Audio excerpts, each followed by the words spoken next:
저는 평생을 흙과 기름때 속에서 살아온 사람이에요. 제 이름 석자, 전혜자 앞에는 늘 여장부, 독종 같은 억센 수식어가 따라붙었지요. 남편 일찍 여의고 25 어린 나이에 시장 좌판에 내던져졌을 때 울고 있을 시간이 없었습니다. 어린 아들 정근이의 손을 잡고 독하게 마음먹었어요. 다시는 누구에게도 무시당하지 않으리라. 내 아들에게만큼은 이 가난을 물려주지 않으리라. 그 독한 마음 하나로 참 모진 세월을 버텨냈습니다.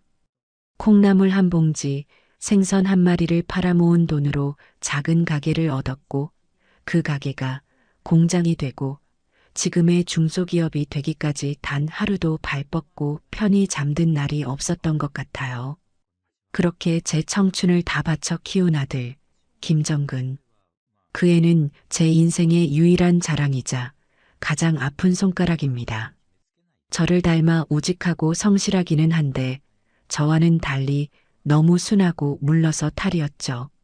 세상 험한 꼴 다 보고 산 제 눈에는 40이 넘은 아들이 아직도 물가에 내놓은 어린아이 같았어요. 사업을 물려주려 해도 자기는 경영에 소질이 없다며 연구실에 틀어박혀 자기 일에만 몰두하는 어찌 보면 답답하고 어찌 보면 참 한결같은 아들입니다.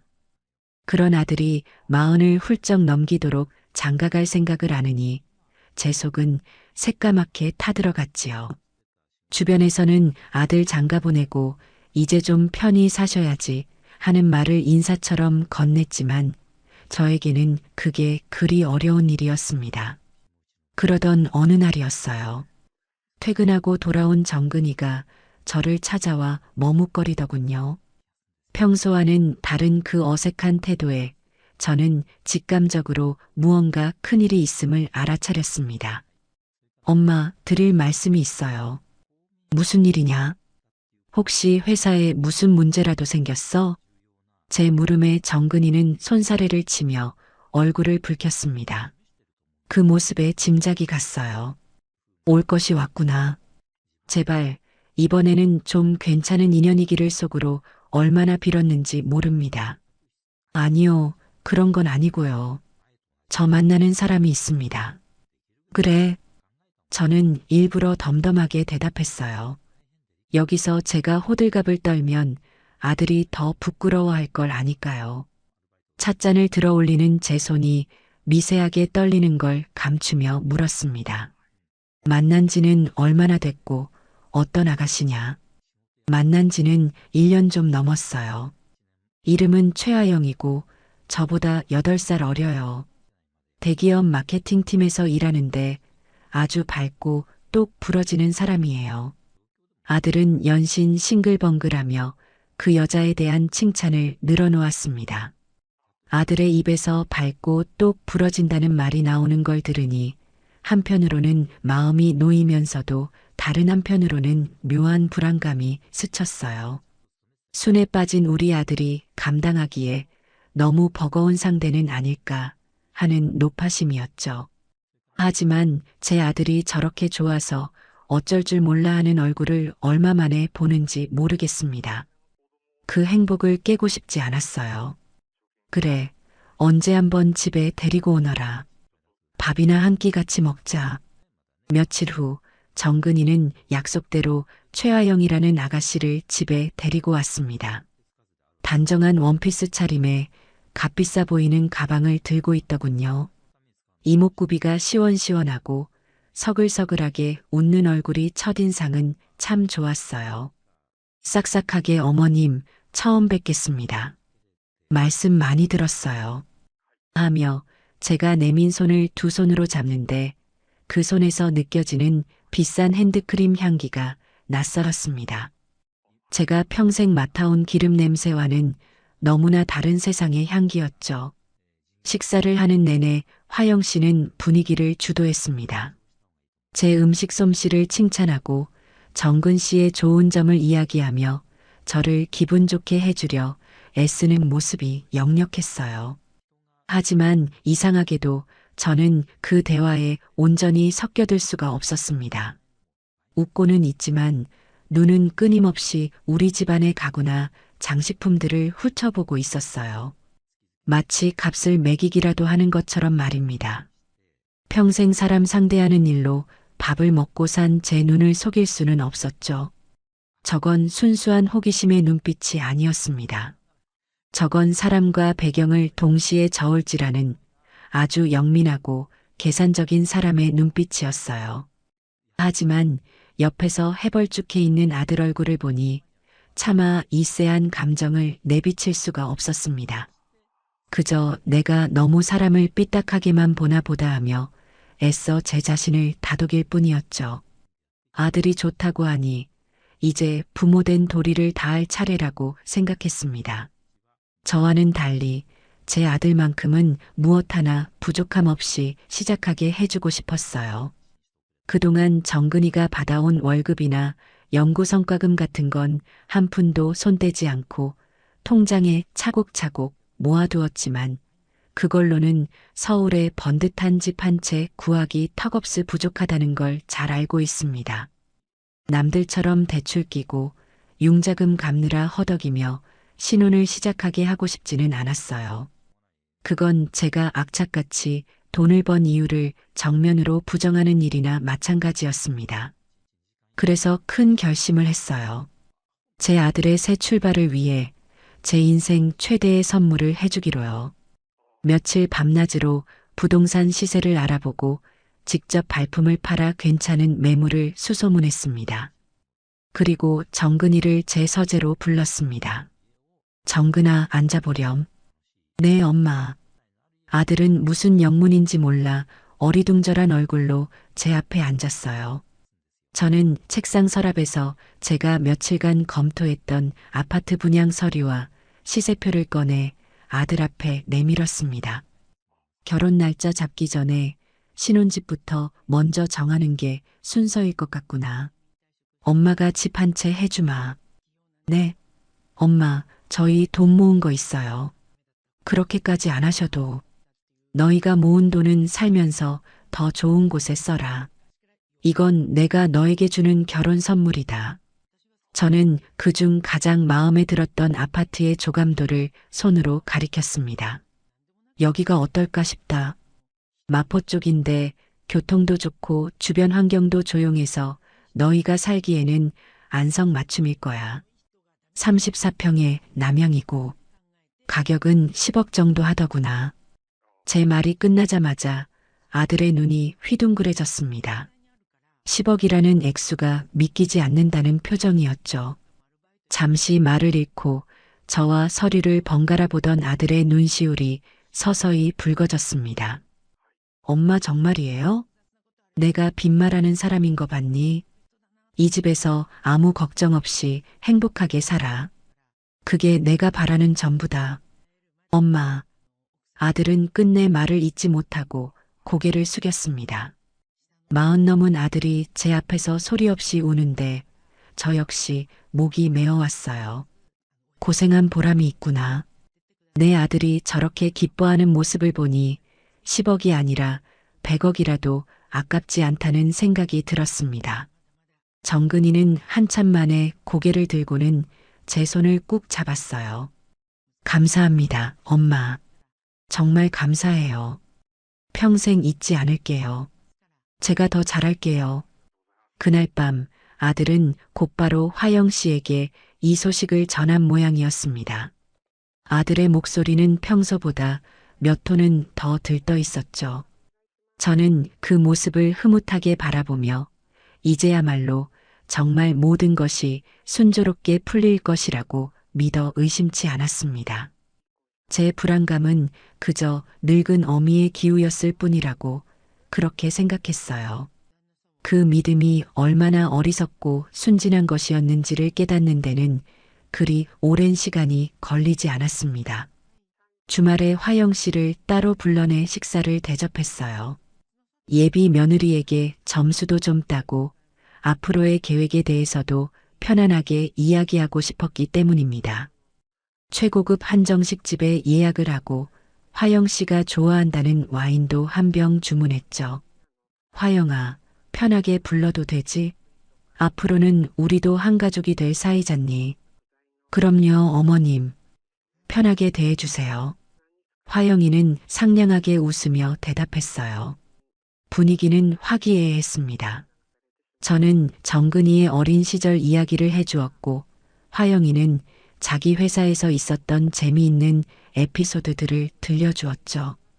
그러다 자연스럽게 신혼집 이야기로 화제가 옮겨갔습니다. 정근이한테 이야기는 들었겠지? 마포에 봐둔 집이 하나 있는데 조만간 같이 한번 가보자꾸나. 네, 들었어요, 어머님. 정근 씨한테 듣고 정말 깜짝 놀랐어요. 그렇게까지 큰 선물을 준비하셨을 줄은. 화영이는 두 손을 모으며 감격한 듯한 표정을 지었습니다. 저는 그 반응에 만족하며 말을 이었어요. 너희가 시작하는데 보탬이 되고 싶었을 뿐이다. 둘이 행복하게만 살면 나는 더 바랄 게 없어. 바로 그때였어요. 화영이가 와인잔을 우아하게 들어 한 모금 마시더니 아주 차분하게 마치 날씨 이야기를 하듯 툭 던지는 것이었습니다. 어머님, 그런데 혹시 대출이 조금이라도 포함된 건 아니죠? 당연히 아니겠지만 혹시나 해서요. 순간 식당 안의 모든 소음이 멎는 듯 했습니다. 제 귀를 의심했어요. 대출이라니? 10억짜리 집을 선물로 준다는 사람에게 할 소리는 아니었죠. 저는 제 표정이 굳어지는 것을 느끼며 최대한 차분하게 대답했습니다. 그런 걱정은 하지 않아도 된다. 내 이름으로 다 치를 거니까. 와, 정말이요? 다행이다. 그리고 이건 그냥 궁금해서 여쭤보는 건데요. 혹시 공동 명의로 하면 세금 문제가 많이 복잡해지려나요? 요즘은 신혼부부들이 절세 때문에 그렇게들 많이 한다고 들어서요. 웃고는 있었지만 그 눈에는 한치의 망설임도 없었습니다. 아직 상견례는커녕 결혼 날짜조차 잡지 않은 상태였어요.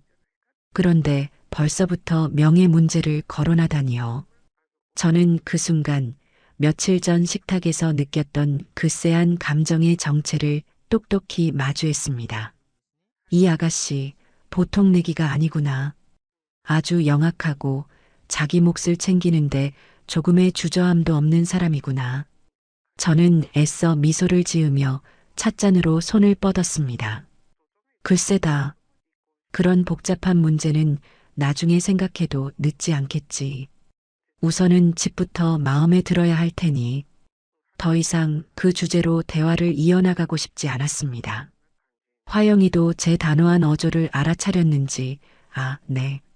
물론이죠, 어머님. 어머님이 골라주셨는데 제가 마음에 안 들 리가 있겠어요. 라며 서둘러 말을 돌렸어요. 하지만 이미 엎질러진 물이었습니다. 그날 최고급 한정식의 그 어떤 음식도 제게는 모래알처럼 느껴졌습니다. 집으로 돌아오는 내내 저는 이 결혼 정말 괜찮은 걸까라는 질문을 수없이 되뇌어야 했습니다. 제 아들의 행복한 얼굴과 화영이의 계산적인 눈빛이 교차하며 제 머릿속을 어지럽혔어요.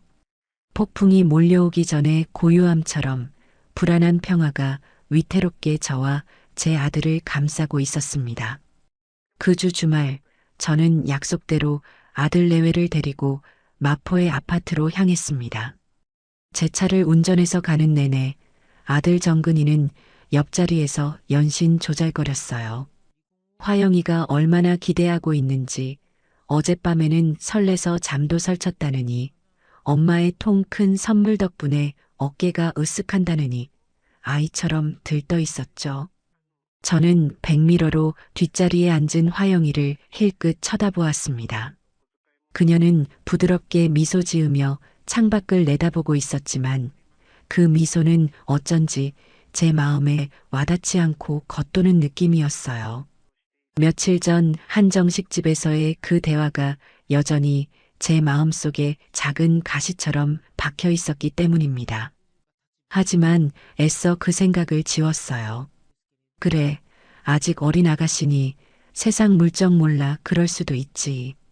직접 집을 보면 생각이 달라질 거야. 저는 스스로를 그렇게 위로하며 운전대를 잡은 손에 힘을 주었습니다. 드디어 아파트 단지에 도착했습니다. 새로 지은 지 얼마 안 된 곳이라 외관부터가 아주 깔끔하고 웅장했어요. 조경도 잘 되어 있어 단지 안에 작은 공원이 있는 듯한 착각을 불러일으켰죠. 지하 주차장에 차를 세우고 엘리베이터를 타고 해당 층으로 올라가는 동안 정근이는 초등학생처럼 신이 나서 우와, 복도도 넓다. 엘리베이터도 빠르네. 하며 감탄사를 연발했습니다. 화영이는 여전히 말이 없었어요. 그저 주변을 훑어보는 그녀의 눈빛이 조금 더 날카로워졌다고 느꼈을 뿐입니다. 자, 여기가 너희 집이다. 제가 현관문 디지털 도어록의 비밀번호를 누르고 문을 열자 환한 햇살이 거실을 가득 채우고 있었습니다. 남향으로 창이 크게 나 있어 불을 켜지 않았는데도 집안 전체가 따뜻하고 밝은 기운으로 넘실거렸어요. 넓은 거실 창밖으로는 멀리 한강의 은빛 물결이 반짝이는 것이 보였습니다. 제가 이 집을 선택한 가장 큰 이유 중 하나였죠. 우와, 어머님, 진짜 좋아요. 전망이 정말 끝내주네요. 정근이가 탄성을 지르며 거실 창으로 달려갔습니다. 저는 흐뭇한 마음으로 화영이의 반응을 살폈어요. 그녀 역시 와하고 낮은 탄성을 내뱉으며 집 안으로 들어섰습니다. 표정은 분명 감탄하고 있는 것 같았어요. 그래, 이 정도면 마음에 안 들 수가 없지. 저는 안도의 한숨을 내쉬었습니다. 한번 둘러보렴. 방도 3개고 화장실도 2개라 둘이 살기에는 넉넉할 거다. 정근이는 신이 나서 화영이의 손을 잡아 끌며 안방부터 구경하기 시작했습니다. 저는 거실 소파 자리에 잠시 서서 두 사람의 모습을 지켜보았어요. 안방은 부부 침실로 쓰기에 충분히 넓었고 안쪽에는 샤워부스가 딸린 아담한 부부 욕실과 제법 큰 드레스룸 공간까지 마련되어 있었습니다. 화영아, 여기 봐. 드레스룸도 엄청 넓어. 당신 옷 다 걸어도 자리가 남겠는데? 정근이의 들뜬 목소리가 들려왔습니다. 잠시 후 화영이의 차분한 목소리가 뒤따랐죠. 그러게. 좋네. 근데 오빠 침대를 킹사이즈로 놓으면 내가 사고 싶었던 안마의자는 놓을 자리가 좀 애매하겠다. 그치? 순간 거실에 따뜻했던 공기가 미묘하게 식는 기분이었습니다. 분명 좋은데 그런데 라는 토를 다는 화법. 저는 못 들은 척 주방 쪽으로 걸음을 옮겼습니다. 디귿자 형태의 싱크대는 요리하기에 편리한 구조였고 최신형 인덕션과 오븐, 식기세척기까지 모두 기본 옵션으로 설치되어 있었어요. 새 신부가 좋아할 만한 요소는 다 갖추고 있었죠. 두 사람은 곧 주방으로 나왔습니다. 정근이는 여전히 감탄의 연속이었어요. 엄마, 주방도 너무 좋은데요? 화영이가 요리하는 거 좋아하는데 아주 신나겠어요. 화영이는 싱크대 상판을 손끝으로 쓱 쓸어보더니 입을 열었습니다. 네, 어머님. 구조는 참 좋은 것 같아요. 아일랜드 식탁이 있어서 홈파티할 때 편하겠어요. 근데 제가 생각했던 것보다는 폭이 조금 좁은 느낌이랄까? 친구들 여러 명 초대해서 와인 마시려면 조금 더 넓게 빠졌으면 좋았을 텐데. 아, 물론 지금도 충분히 좋다는 뜻이에요. 오해는 마세요. 그녀는 언제나처럼 말끝에 웃음과 함께 보험 같은 말을 덧붙이는 것을 잊지 않았습니다. 저는 더 이상 아무 말도 하지 않았어요. 그냥 묵묵히 나머지 2개의 방을 열어 보여주었습니다. 하나는 서재로 쓰기에 안성맞춤이었고 다른 하나는 나중에 아이가 태어나면 아이방으로 꾸미기에 딱 좋은 크기였죠. 모든 구경이 끝났을 때 정근이는 만족스러운 얼굴로 제게 말했습니다. 엄마, 정말 고맙습니다. 이보다 더 좋을 수는 없을 것 같아요. 그렇죠, 화영 씨? 아들의 질문에 화영이는 활짝 웃으며 대답했어요. 그 웃음이 너무나 환해서 제가 잠시나마 그녀를 오해했던 건가 하는 생각마저 들 정도였습니다. 네, 그럼요. 어머님 덕분에 저희 진짜 호강하네요. 정말 감사해요, 어머님. 그녀의 감사 인사를 받으며 집을 나섰지만 제 마음은 어쩐지 개운하지가 않았습니다. 마사지 의자, 홈파티, 친구들. 그녀의 말 속에는 우리 두 사람의 행복한 미래보다는 남들에게 보여주기 위한 과시용 삶의 그림자가 짙게 드리워져 있는 듯했기 때문입니다. 집으로 돌아오는 차 안, 정근이는 끊임없이 미래에 대한 계획을 떠들었지만 화영이는 피곤하다며 눈을 감고 있었어요. 그 침묵이 저에게는 수만 가지의 불평처럼 느껴졌습니다. 그날 밤 제 예감은 틀리지 않았다는 것이 증명되었어요. 자정이 다 된 시간, 제 휴대폰이 울렸습니다. 아들 정근이었죠. 이렇게 늦은 시간에 전화하는 일이 거의 없는 아이라 저는 덜컥 겁이 났습니다. 정근아, 무슨 일이냐? 이 시간에. 아, 엄마, 주무셨어요? 죄송해요. 전화기 너머로 들려오는 아들의 목소리는 잔뜩 기어 들어가고 있었습니다. 낮에 그 들뜬 기분은 온데간데 없었어요. 저는 직감했습니다. 최화영, 그 아가씨와 분명히 무슨 일이 있었구나. 아니다. 무슨 일인데 그러니. 저기 엄마. 다름이 아니라 오늘 본 집 말이에요. 그래, 그 집이 왜. 화영이가 집은 정말 좋은데. 또 시작이었습니다. 좋은데. 저는 말없이 아들의 다음 말을 기다렸습니다. 자기 생활권이랑은 너무 안 맞는 것 같다고 속상해해서요. 자기가 다니는 회사도 강남이고 친구들도 다 그쪽에 사는데 마포는 너무 멀다는 거예요. 퇴근하고 친구들 만나기도 어렵고 주말에 다니던 필라테스나 문화센터 가기도 번거롭다고. 저는 기가 막혀서 말이 나오지 않았습니다. 10억짜리 집을 선물로 받은 사람의 입에서 나올 소리라고는 믿기지 않았어요. 필라테스? 친구? 그런 하찮은 이유로 이 귀한 선물을 트집 잡는다는 말입니까? 그래서 하고 싶은 말이 뭐냐? 제 목소리는 저도 모르게 차갑게 가라앉았습니다. 아들은 제 기분을 눈치챘는지 더욱더 목소리를 낮췄어요. 그래서 말인데 엄마. 화영이 말은 이왕 해주실 거면 조금 더 보태서라도 강남에 있는 게 어떻겠냐고. 강남? 네.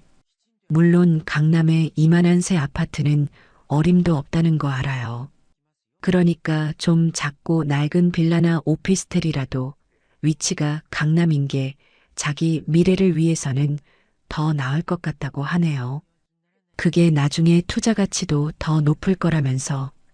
저는 실소를 금할 수가 없었습니다. 투자 가치? 24살에 시장에 내던져져 맨주먹으로 기업을 일군 저에게 이제 갓 30을 넘긴 아가씨가 투자 가치를 운운하고 있었어요. 그 말도 안 되는 논리는 필시 화영이가 아들의 머릿속에 심어놓은 것이겠지요. 정근아. 네, 엄마. 너는 어떻게 생각하니? 너도 그 말이 옳다고 생각해서 나한테 전화한 거냐? 제 질문에 아들은 한참 동안 대답이 없었습니다. 그 침묵이 저를 더욱 비참하게 만들었어요. 제 아들은 지금 제 편에 서 있는 것이 아니라 저를 설득하기 위해 전화를 건 최화영의 남자일 뿐이었습니다. 저는 그냥 화영이가 저렇게 속상해하니까 마음이 안 좋아서 엄마, 화영이가 아직 어려서 그래요. 세상 물정 잘 모르고 자기 주변 세상이 전부인 줄 아는 나이잖아요. 엄마가 조금만 이해해 주시면 안 될까요? 제가 중간에서 잘 이야기해 볼게요. 이해라니요. 저건 철이 없는 게 아니라 염치가 없는 것이었습니다. 그리고 제 아들은 그 염치 없는 행동을 어려서 그렇다는 말로 포장하며 제게 이해를 강요하고 있었어요. 저는 더 이상 아들과 말을 섞고 싶지 않았습니다. 안 된다. 그 집이 싫으면 결혼을 다시 생각하든지. 그렇게 강남이 좋으면 너희 둘이 모은 돈으로 강남에 얻어서 시작해라. 나는 더 이상 이 문제로 이야기하고 싶지 않다. 저는 단호하게 말하고 전화를 끊어버렸습니다. 침대에 누웠지만 잠이 오지 않았어요. 천장이 무너져 내리는 듯한 답답함에 가슴을 쳤습니다. 이건 단순히 집 문제가 아니었어요. 이건 앞으로 저희 가족이 마주하게 될 끝없는 갈등의 서막에 불과하다는 것을 저는 너무나도 분명하게 깨달아 버렸기 때문입니다. 제 아들을 위해서라면 제 전 재산이라도 내어줄 수 있었지만 저렇게 감사할 줄 모르고 자기 욕심만 채우려는 사람에게는 단돈 10원도 아깝다는 생각이 들었습니다. 어둠 속에서 저는 결심을 굳혔습니다. 이 싸움 절대 물러서지 않겠다고. 제 아들의 눈을 뜨게 하기 위해서라도 저는 독한 엄마가 되어야만 했습니다. 그날 밤 마포 아파트의 환한 햇살과 한강의 아름다운 전망은 제 기억 속에서 차갑고 잔인한 풍경으로 변화버리고 말았어요. 강남 타령으로 시끄러웠던 그날 밤 이후 며칠간 아들에게서는 아무런 연락이 없었습니다. 아마 제 단호한 태도에 충격을 받았거나 혹은 최아영과 저 사이에서 이러지도 저러지도 못하고 전전긍긍하고 있겠지요. 저는 일부러 아들에게 먼저 연락하지 않았습니다. 이럴 때일수록 제가 중심을 잡고 흔들리지 않는 모습을 보여줘야 한다고 생각했어요. 만약 이 문제로 제가 물러서는 선례를 남긴다면 앞으로 저들은 제 머리 꼭대기에 앉아 사사건건 더한 것을 요구해 올 것이 뻔했습니다. 그렇게 냉정과도 같은 시간이 흐르던 주말 아침이었어요. 정근이가 헬쑥한 얼굴로 저를 찾아왔습니다. 며칠 사이 마음고생이 심했는지 얼굴이 반쪽이 되어 있더군요. 그 모습을 보니 어미로서 마음이 아팠지만 저는 짐짓 모르는 척 차갑게 물었습니다. 무슨 일이냐? 엄마 화영이가 잘못했다고 해요. 아들은 제 눈치를 살피며 말문을 열었습니다. 자기가 너무 철없이 굴었다고요. 어머님께서 어렵게 마련해 주신 선물인데 자기 생각만 하고 투정 부린 것 같다고 많이 반성하고 있어요.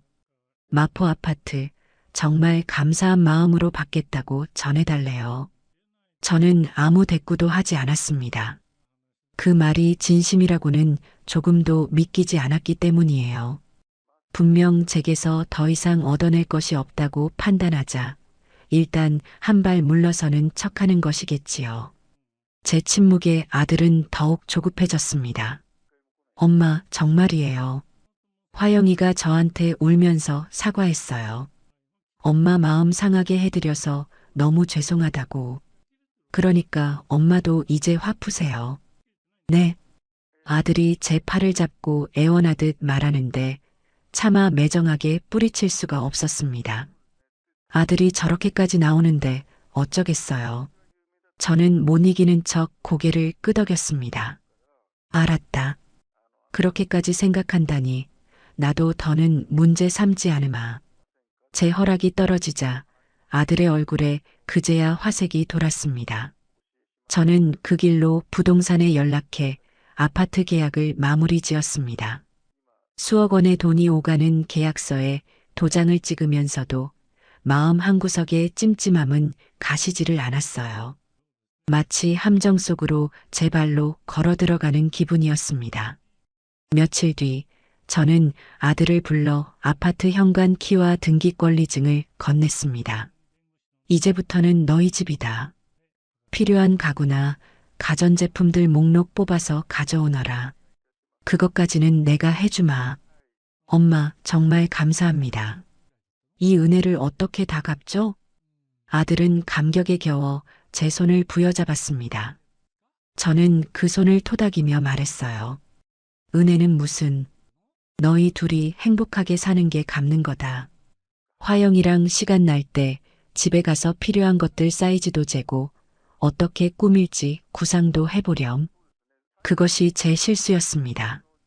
그들에게 꾸밀 시간을 준 건 말입니다. 저는 그저 벽지 색깔을 고르거나 가구 배치를 상상하는 정도의 소소한 즐거움을 누리라는 뜻이었어요. 하지만 최화영이라는 여자의 생각은 제 상상을 아득히 뛰어넘는 수준이었습니다. 주말이 지나고 화요일 오후였을 겁니다. 회사에서 결제 서류를 보고 있는데 비서가 들어와 최화영이 찾아왔다고 전했습니다. 약속도 없이 불쑥 찾아온 것이 의아했지만 일단 들어오라고 했죠. 화영이는 밝은 미소를 지으며 제 사무실로 들어섰습니다. 손에는 커다란 서류 봉투가 들려 있었어요. 어머님 바쁘신데 죄송해요. 드릴 말씀이 있어서요. 괜찮다. 앉으렴. 무슨 일이니? 자리에 앉은 화영이는 서두를 길게 늘어놓았습니다. 주말 내내 정근 씨와 새 집에 몇 번이나 다녀왔는지 볼수록 집이 마음에 든다느니 어머님의 안목에 감탄했다느니 입에 발린 소리를 한참이나 늘어놓았어요. 저는 묵묵히 그녀의 말을 들어주었습니다. 진짜 용건은 그 뒤에 나올 테니까요. 아니나 다를까 한참을 떠들던 그녀가 드디어 본론을 꺼냈습니다. 그런데 어머님, 집이 정말 완벽한데 딱 한 가지 아쉬운 게 있더라고요. 바로 인테리어예요. 인테리어? 네. 전체적으로 마감재나 자재들이 뭐랄까 조금 촌스러워요. 요즘 스타일하고는 너무 안 맞고요. 이대로는 저희가 혼수를 들여놔도 전혀 어울리지 않을 것 같아요. 솔직히 이대로는 하루도 살고 싶지 않은 마음이에요. 저는 제 귀를 의심했습니다. 지은 지 1년도 안 된 새 아파트의 인테리어가 촌스럽다니요. 더군다나 하루도 살고 싶지 않다는 말은 제 면전에 대고 할 소리는 아니었습니다. 제 표정이 굳어지는 것을 보았을 텐데도 화영이는 아랑곳하지 않고 말을 이었습니다. 그래서 제가 주말 동안 좀 알아봤어요. 어머님이 주신 소중한 선물이잖아요. 그래서 이 집의 가치를 더 높이고 정근 씨 얼굴도 세워주려면 인테리어를 제대로 해야겠더라고요. 그녀는 들고 온 서류 봉투에서 여러 장의 사진과 종이 뭉치를 꺼내 제 책상 위에 펼쳐 놓았습니다. 잡지에나 나올 법한 아주 화려하고 미니멀한 인테리어 사진들이었어요. 그리고 그 옆에는 빽빽하게 숫자가 적힌 견적서가 놓여 있었습니다. 이분 혹시 아세요? 요즘 제일 잘 나가는 인테리어 디자이너인데 제가 개인적으로 좀 알거든요. 그래서 특별히 부탁해서 견적을 한번 받아봤어요.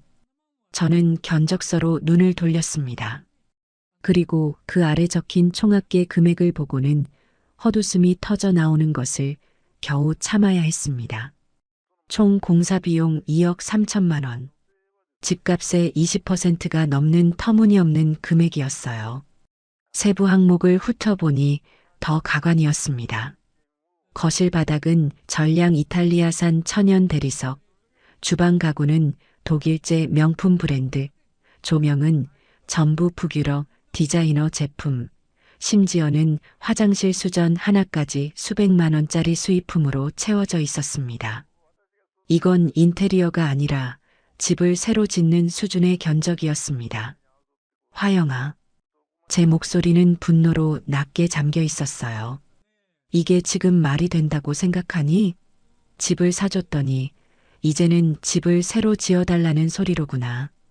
그러자 화영이는 조금도 당황한 기색 없이 오히려 억울하다는 듯한 표정을 지었습니다.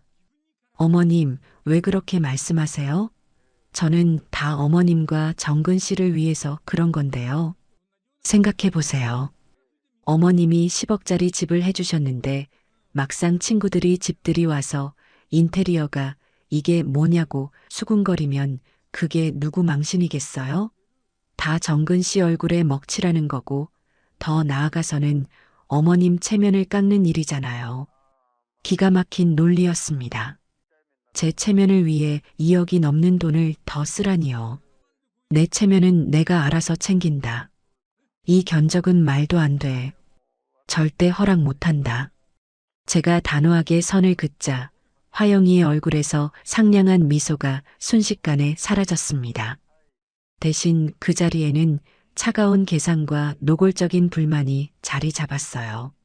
어머님, 솔직히 이건 너무하신 거 아니에요? 어차피 어머님이 해주시는 거잖아요. 이왕 시작하신 거 기분 좋게 마무리해 주시면 어디 덧나나요? 제가 이 집에 들어가서 평생 살 건데 제 마음에 쏙 들게 하고 싶은 게 그렇게 큰 욕심이에요? 드디어 본심이 튀어나왔습니다. 어차피 당신 돈이니까. 그 한마디에 모든 것이 담겨 있었죠. 이 여자에게 제 돈은 눈먼 돈, 공짜 돈에 불과했던 겁니다. 저는 자리에서 벌떡 일어났습니다. 더 이상 이 여자와 한 공간에 앉아 숨 쉬고 싶지도 않았어요. 나가거라. 네. 당장 내 사무실에서 나가. 그리고 그 견적서도 가지고 가. 나는 단 한 푼도 내줄 수 없으니 그렇게 알 거라. 제 섯을 퍼런 기세에 화영이도 주춤하는 듯 했습니다. 그녀는 얼굴이 벌개져서 자리에서 일어나더니 책상 위의 서류들을 신경질적으로 가방에 쓸어 담았습니다. 그리고는 제게 쏘아붙이더군요. 좋아요. 이 문제는 저 혼자 결정할 일이 아니네요. 정근 씨랑 그리고 저희 부모님이랑 다시 상의해서 연락드릴게요.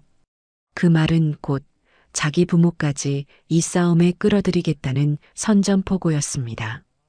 그녀는 쾅 소리가 나게 문을 닫고 나가버렸고 저는 한동안 그 자리에 망부석처럼 서 있어야 했습니다. 가슴속에서 뜨거운 불덩이가 치밀어 올랐습니다. 이건 단순히 돈 문제가 아니었어요. 이건 제 아들과 제 인생, 그리고 제가 평생을 바쳐 이룩한 모든 것에 대한 모독이었습니다. 이제 이 결혼은 돌이킬 수 없는 강을 건넜다는 것을 직감했습니다. 남은 것은 이 지긋지긋한 싸움을 어떻게 끝내느냐 하는 문제뿐이었어요. 최하영이 제 사무실에서 선전포고를 하고 나간 뒤 집안의 공기는 그야말로 살얼음판 같았습니다. 아들 정근이는 제 눈치와 약혼녀의 성화 사이에서 샌드위치가 되어 안절부절 못하는 게 눈에 보였죠. 저녁 식탁에서도 밥알만 씹을 뿐 저와 눈도 제대로 마주치지 못했습니다. 그런 아들의 모습을 보니 화가 나다가도 한편으로는 측은한 마음이 드는 것을 어쩔 수가 없었어요. 저 순에 빠진 것이 저 여우 같은 계집에게 단단히 홀려 있구나 싶어서요. 예상대로 며칠 지나지 않아 모르는 번호로 전화가 한 통 걸려왔습니다. 전화를 받자마자 아주 교양 있는 척 꾸민 목소리가 흘러나왔어요. 사부인, 안녕하세요. 저 화영이 엄마입니다. 올 것이 왔구나. 저는 속으로 혀를 차며 최대한 감정을 숨기고 대답했습니다. 아, 예비 사부인이시군요. 처음 인사드립니다. 어머, 그러게요. 저희가 먼저 찾아뵈었어야 했는데 결례를 범했습니다. 다름이 아니라 저희 화영이에게 이야기를 대충 전해들었어요. 아이들 인테리어 문제로 사부인께서 마음이 좀 상하셨다고요. 오해가 있으신 것 같아서요. 저희가 한번 찾아뵙고 정식으로 인사도 드리고 차분히 말씀 나누면 어떨까 합니다. 목소리는 더없이 부드러웠지만 그 내용은 내 딸 이야기만 듣지 말고 내 이야기도 한번 들어보시라는 압박이었습니다. 피할 수 없는 싸움이라면 정면으로 부딪히는 것이 제 방식입니다. 저는 흔쾌히 그러자고 대답했고 다음 날 한 호텔의 라운지에서 만나기로 약속을 잡았어요. 약속 장소에 나가보니 예비 사돈 내외가 먼저 와서 기다리고 있었습니다.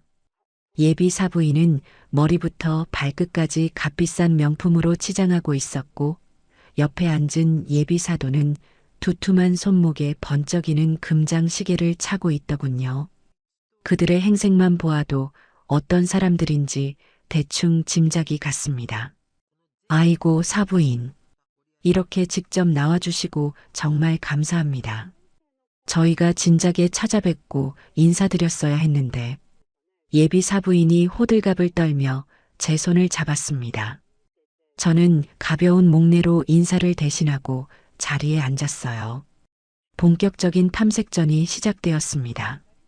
예비 사돈 부부는 제 사업 규모를 넌지시 떠보기도 하고 제가 사는 동네의 시세를 묻는 등 교묘하게 제 재산을 가늠하려는 질문들을 던졌습니다. 저는 그들의 의도를 꿰뚫어 보고 있었기에 두루뭉술하게 대답하며 상황을 지켜봤어요. 한참을 그렇게 빙빙 돌려 말하던 예비 사부인이 드디어 본론으로 들어왔습니다. 사부인, 다름이 아니라 우리 화영이 집 문제 말이에요. 애가 아직 어려서 사부인께 말을 너무 직설적으로 했나 봐요. 사부인께서 오해하실 만도 해요. 호호. 웃음소리가 귀에 거슬렸습니다. 하지만 사부인, 그게 다 사부인 좋으시라고 그런 거 아니겠어요? 요즘 젊은 사람들 집들이 할 때 친구들 불러서 얼마나 뽐내고 싶어 하겠어요. 그때 집 인테리어가 후줄근하면 어머 시댁에서 10억짜리 집 해줬다더니 속은 엉망이네 하고 뒤에서 수군거릴 게 뻔해요. 그게 다 정근이 체면 깎는 일이고 나아가서는 사부인 명성에 흠집 내는 일 아니겠어요? 우리 화영이가 생각이 깊어서 거기까지 내다보고 그런 거예요. 딸과 어쩜 그리 토씨 하나 다르지 않은 논리를 펼치는지 모전여전이라는 말이 실감이 났습니다. 사부인. 그래서 말인데 인테리어 비용은 사부인께서 흔쾌히 좀 내주시는 게 모양새가 좋을 것 같습니다. 원래 다들 그렇게 해요. 남자가 집 해오면 여자가 그에 걸맞게 혼수 채워넣고 집 꾸미는 건 시댁에서 지원해 주는 게 요즘 트렌드랍니다. 저는 찻잔을 내려놓고 그 여자의 얼굴을 똑바로 쳐다봤습니다. 요즘 트렌드는 잘 모르겠습니다만 제 상식으로는 이해가 잘 안 가는군요. 제 아들 체면은 제가 알아서 챙길 테니 그 걱정은 안 하셔도 좋습니다. 인테리어는 기존 상태로도 충분히 훌륭하니 더 이상의 지원은 어렵겠습니다.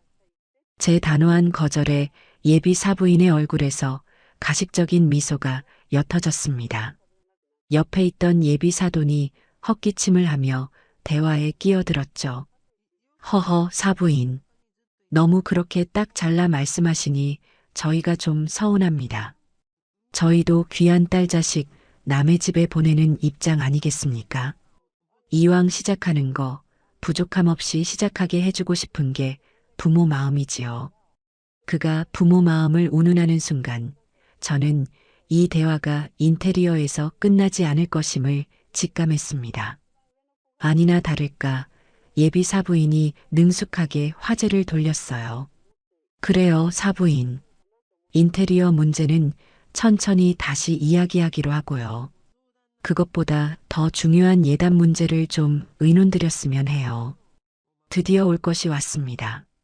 저희도 사부인께서 이렇게 큰 집을 해주셨는데 그냥 넘어갈 수는 없지요.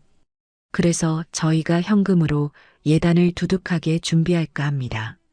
한 1억 정도 생각하고 있어요. 1억이라는 말에 옆에 있던 예비 사돈의 어깨가 으쓱 올라가는 것이 보였어요. 하지만 그들의 속셈을 모를 제가 아니었죠. 그런데 사부인도 아시겠지만 원래 예단은 받으면 그 절반 정도는 봉채비라고 해서 신부 측에 다시 돌려주는 게 관례잖아요. 그러니 저희가 1억을 드리면 사부인께서 5천만 원은 저희에게 다시 돌려주시면 되고요. 여기까지는 그럴 수 있다고 칩시다. 하지만 다음 말이 저를 경악하게 만들었어요. 그리고 나머지 5천만 원은 저희가 따로 목록을 좀 드릴게요. 저희 친척 어르신들 이불이며 반상기 세트며 또 우리 정서방 입으라고 좋은 양복 한 벌, 그리고 제 진주 목걸이랑 남편 시계도 하나 그런 것들 챙겨주시면 딱 맞을 것 같아요. 화영이 체면이 있으니 너무 값싼 걸로 하시면 곤란하고요. 저는 제 귀를 의심했습니다. 이게 대체 무슨 말입니까? 자기들이 1억을 내면 제가 5천을 돌려주고 남은 5천으로 자기들 온 가족의 선물을 사서 바치라는 소리였어요. 결국 제 돈으로 예단을 받고 제 돈으로 선물을 사서 자기들은 생색만 내겠다는 그야말로 날강도 같은 신보가 아니고 무엇이겠습니까? 기가 막혀서 말이 나오지 않았습니다. 얼굴이 분노로 벌겋게 달아오르는 것이 느껴졌어요. 제가 아무 말도 못하고 있자 예비 사부인은 제가 그들의 제안에 감격이라도 한 줄 알았는지 한술 더 떴습니다. 아, 그리고 봉채비로 돌려주시는 5천만 원으로는 저희가 우리 화영이 혼수를 좀 보탤까 해요. 사부인께서 집이며 인테리어며 다 해주시는데 저희가 혼수까지 신경 쓰시게 할 수는 없잖아요. 호호. 이쯤 되니 분노를 넘어 허탈한 웃음이 나왔습니다. 그때 제가 미리 연락해 두었던 아들 정근이가 라운지 안으로 들어왔습니다. 이 모든 대화가 오가는 현장을 제 아들이 직접 봐야 한다고 생각했기 때문이었죠. 정근이는 어색하게 인사를 하고 제 옆자리에 앉았습니다. 예비 사돈 내외는 마치 약속이라도 한 듯 방금 전의 대화를 정근이에게 다시 한번 설명하기 시작했습니다. 저는 이 모든 연극의 클라이맥스를 위해 아들에게 직접 물었습니다. 정근아, 방금 하신 말씀들 다 들었지? 자네 생각은 어떠니? 이 제안이 합리적이라고 생각하느냐? 모든 시선이 제 아들에게로 쏠렸습니다. 예비 사돈 내외는 기대감에 찬 눈으로, 저는 마지막 남은 일말의 희망을 담은 눈으로 아들을 바라보았어요. 제 아들이 여기서 그건 말도 안 됩니다라고 딱 한마디만 해준다면 저는 이 모든 것을 용서하고 다시 시작할 마음도 있었습니다. 하지만 제 아들은 저를 처참하게 실망시켰습니다.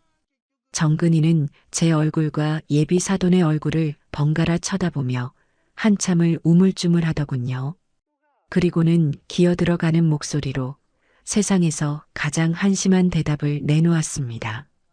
저는 잘 어른들께서 알아서 하시는 문제라 제가 뭐라고 말씀드리기가 좀. 그 순간 제 마음속에 남아있던 마지막 희망의 불씨가 완전히 꺼져버렸습니다. 아, 나는 혼자구나. 이 지긋지긋한 싸움에서 내 편은 아무도 없구나. 내 아들마저 저들의 탐욕에 포섭되어 옳고 그름을 분간할 능력조차 상실해버렸구나. 저는 더 이상 그 자리에 앉아있을 이유를 찾지 못했습니다. 온몸의 힘이 쭉 빠져나가는 기분이었어요.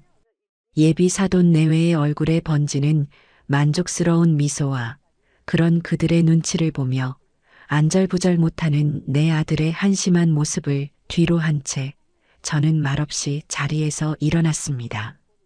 이제 남은 것은 이 모든 것을 끝장낼 마지막 무대를 준비하는 것뿐이었습니다. 호텔 라운지에서의 그 참담한 만남이 있고 난 뒤 집으로 돌아오는 차 안은 숨막히는 침묵으로 가득했습니다. 저는 운전대를 잡은 채 앞만 보고 달렸고 옆자리에 앉은 아들 정근이는 고개를 숙인 채 자기 손톱만 물어뜯고 있었죠. 그 꼴을 보니 우라가 치밀다가도 한편으로는 저 바보 같은 것을 어찌하면 좋을까 싶어 한숨만 나왔습니다. 저 역시 제 아들이 저 지경이 되도록 만든 책임에서 자유로울 수는 없었으니까요. 너무 일만 하고 살았나, 너무 아들을 온실 속 화초처럼 키웠나, 만감이 교차했습니다. 집에 도착하자마자 저는 굳게 닫혀있던 입을 열었습니다. 내 방으로 따라 들어오너라. 서재 의자에 앉아 팔짱을 낀 채 저는 제 앞에 죄인처럼 서 있는 아들을 한참 동안 아무 말 없이 쳐다보았습니다. 제 침묵이 더 무섭다는 것을 아는 아들의 얼굴은 사색이 되어 있었어요. 앉아라. 아들이 마지못해 맞은편 의자에 앉자 저는 조용히 물었습니다. 오늘 그 자리에서 오고 간 대화들 너의 귀로 똑똑히 다 들었을 테지. 네, 엄마. 하나만 묻자. 그들의 요구가 너의 상식으로도 이해가 되는 행동들이었니? 10억짜리 집을 받고 2억이 넘는 인테리어를 요구하고 심지어는 내 돈으로 자기들 예단을 치르겠다는 그 발상이 정말 괜찮다고 생각했어? 저는 소리치지 않았습니다. 그저 차갑고 사무적인 목소리로 물었을 뿐이에요. 하지만 아들에게는 그 어떤 고함보다 더 아프게 들렸을 겁니다. 아들은 입술만 달싹일 뿐 아무런 대답도 하지 못했습니다. 대답해봐라, 김정근. 내가 지금 너의 생각을 듣고 싶어서 묻는 거다. 한참 만에야 아들이 쥐어짜듯 목소리를 냈습니다. 그게 화영이 말로는 요즘은 다들 그렇게 한다고. 남들 하는 만큼은 해야 자기 체면도 서고 나중에 무시 안 당한다고. 남들? 그 남들이 대체 누구냐? 길 가는 사람 붙잡고 물어봐라. 저게 정상적인 혼수 과정인지. 그리고 체면? 누구의 체면 말이냐? 자기 딸을 팔아 시댁 재산을 거덜내려는 그 집안의 체면 말이니? 엄마, 그렇게까지 말씀하지는 마세요. 화영이네 부모님도 나쁜 분들은 아니에요. 그냥 표현 방식이 좀 서툴러서. 표현 방식이 서툴다니. 저는 기가 막혀서 웃음이 나왔습니다. 서툰 것이 아니라 악착같고 탐욕스러운 거겠지. 정근아, 너는 지금 그 여자에게 단단히 홀려서 옳고 그름을 판단할 이성까지 마비되어 버린 거다. 정신 차려. 지금이라도 늦지 않았어. 이 결혼은 아니다. 제 단호한 말에 아들이 고개를 번쩍 들었습니다. 그 눈에는 반성과 깨달음이 아닌 원망과 애원이 뒤섞여 있었어요. 엄마, 제발요. 제가 화영이한테 잘 말할게요. 제가 중간에서 조율을 잘 못해서 일이 이렇게 커진 거예요. 화영이는 절대로 그런 애가 아니에요. 제발 한 번만 더 기회를 주세요. 네, 저 화영이 없으면 안 돼요. 아들은 제 앞에 무릎까지 꿇을 기세였습니다. 그 모습을 보는 제 가슴은 갈기갈기 찢어지는 것 같았어요. 제 아들이, 제 똑똑하고 착하기만 하던 아들이 저런 여자에게 빠져 자존심도 이성도 다 내팽개친 채 망가져가고 있었습니다. 저는 더 이상 아들과의 대화가 무의미하다는 것을 깨달았습니다.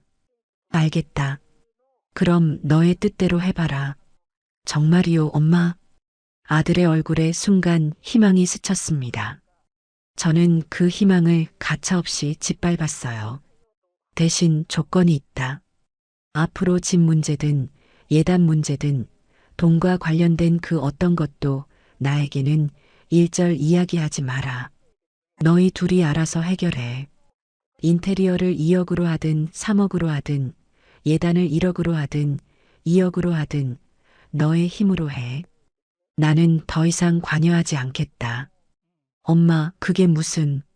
나는 내 아들에게 10억짜리 집을 선물해 주는 것으로 내 도리를 다했다. 그 이상을 바라는 것은 탐욕이고 그 탐욕까지 내가 채워줄 이유는 없어. 앞으로는 내가 한 여자의 남편으로서 한 집안의 가장으로서 모든 것을 책임지고 결정해. 내가 선택한 여자고 내가 선택한 결혼이니 그 책임도 온전히 너의 몫이다. 이제 나가보거라. 나 피곤하다. 저는 눈을 감고 의자에 몸을 기댔습니다. 아들은 제 앞에서 한참을 망연자실 서 있다가 힘없이 방을 나갔습니다.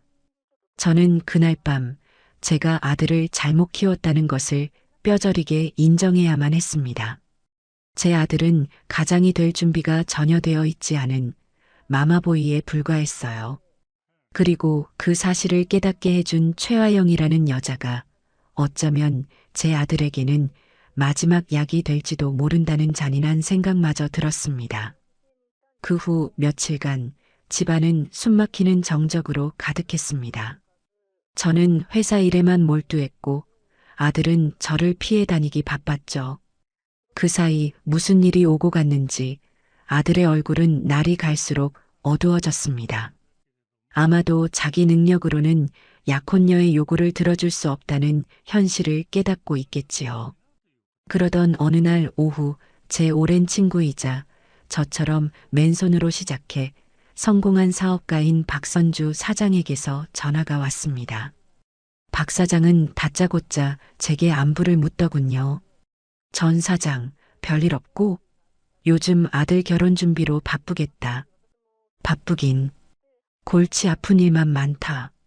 제 푸념에 박 사장이 조심스럽게 입을 열었습니다.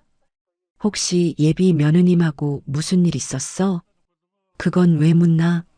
아니 내가 괜한 소리 하는 건가 모르겠는데. 우리 딸애가 오늘 나한테 뭘 하나 보여주더라고. 요즘 애들 하는 SNS라는 거 있잖나. 거기에 전 사장 며느리가 될 아가씨가 올린 글이라는데 내용이 좀 그렇더라고. 가슴이 덜컥 내려앉았습니다. 무슨 내용인데 그러느냐? 에휴 내가 이걸 말해야 하나 말아야 하나. 일단 내가 사진 찍어서 보내줄 테니 전 사장이 직접 한번 봐. 보고 나서 너무 속상해하지는 말고. 원래 요즘 애들이 생각이 짧아. 전화를 끊자마자 박 사장에게서 사진 몇 장이 전송되어 왔습니다. 사진을 확대해 보는 순간 저는 온몸의 피가 거꾸로 솟는 기분을 느꼈습니다. 그것은 최화영의 SNS 계정을 캡처한 것이었어요. 친구들만 볼 수 있게 설정된 비공개 게시물이었습니다. 배경사진은 고급스러운 레스토랑에서 와인잔을 들고 있는 본인의 사진이었고 그 아래에는 이렇게 적혀 있었습니다. 산은 너무라고 있는 거라지만 어떤 산은 그냥 거대한 벽일 뿐. 소통하려는 노력이 메아리 없는 외침이 될 때. 답답, 고구마 100개, 꼰대, 시월드 입성, 소통 불가, 돈이 전부는 아닌데 결혼 참 힘들다. 저는 손을 부들부들 떨며 화면을 노려보았습니다. 꼰대? 소통 불가? 제가 제 아들을 위해 10억짜리 집을 해주고 그들의 끝없는 탐욕을 참아내고 있는 동안 저 계집애는 뒤에서 저를 이렇게 조롱하고 있었던 겁니다.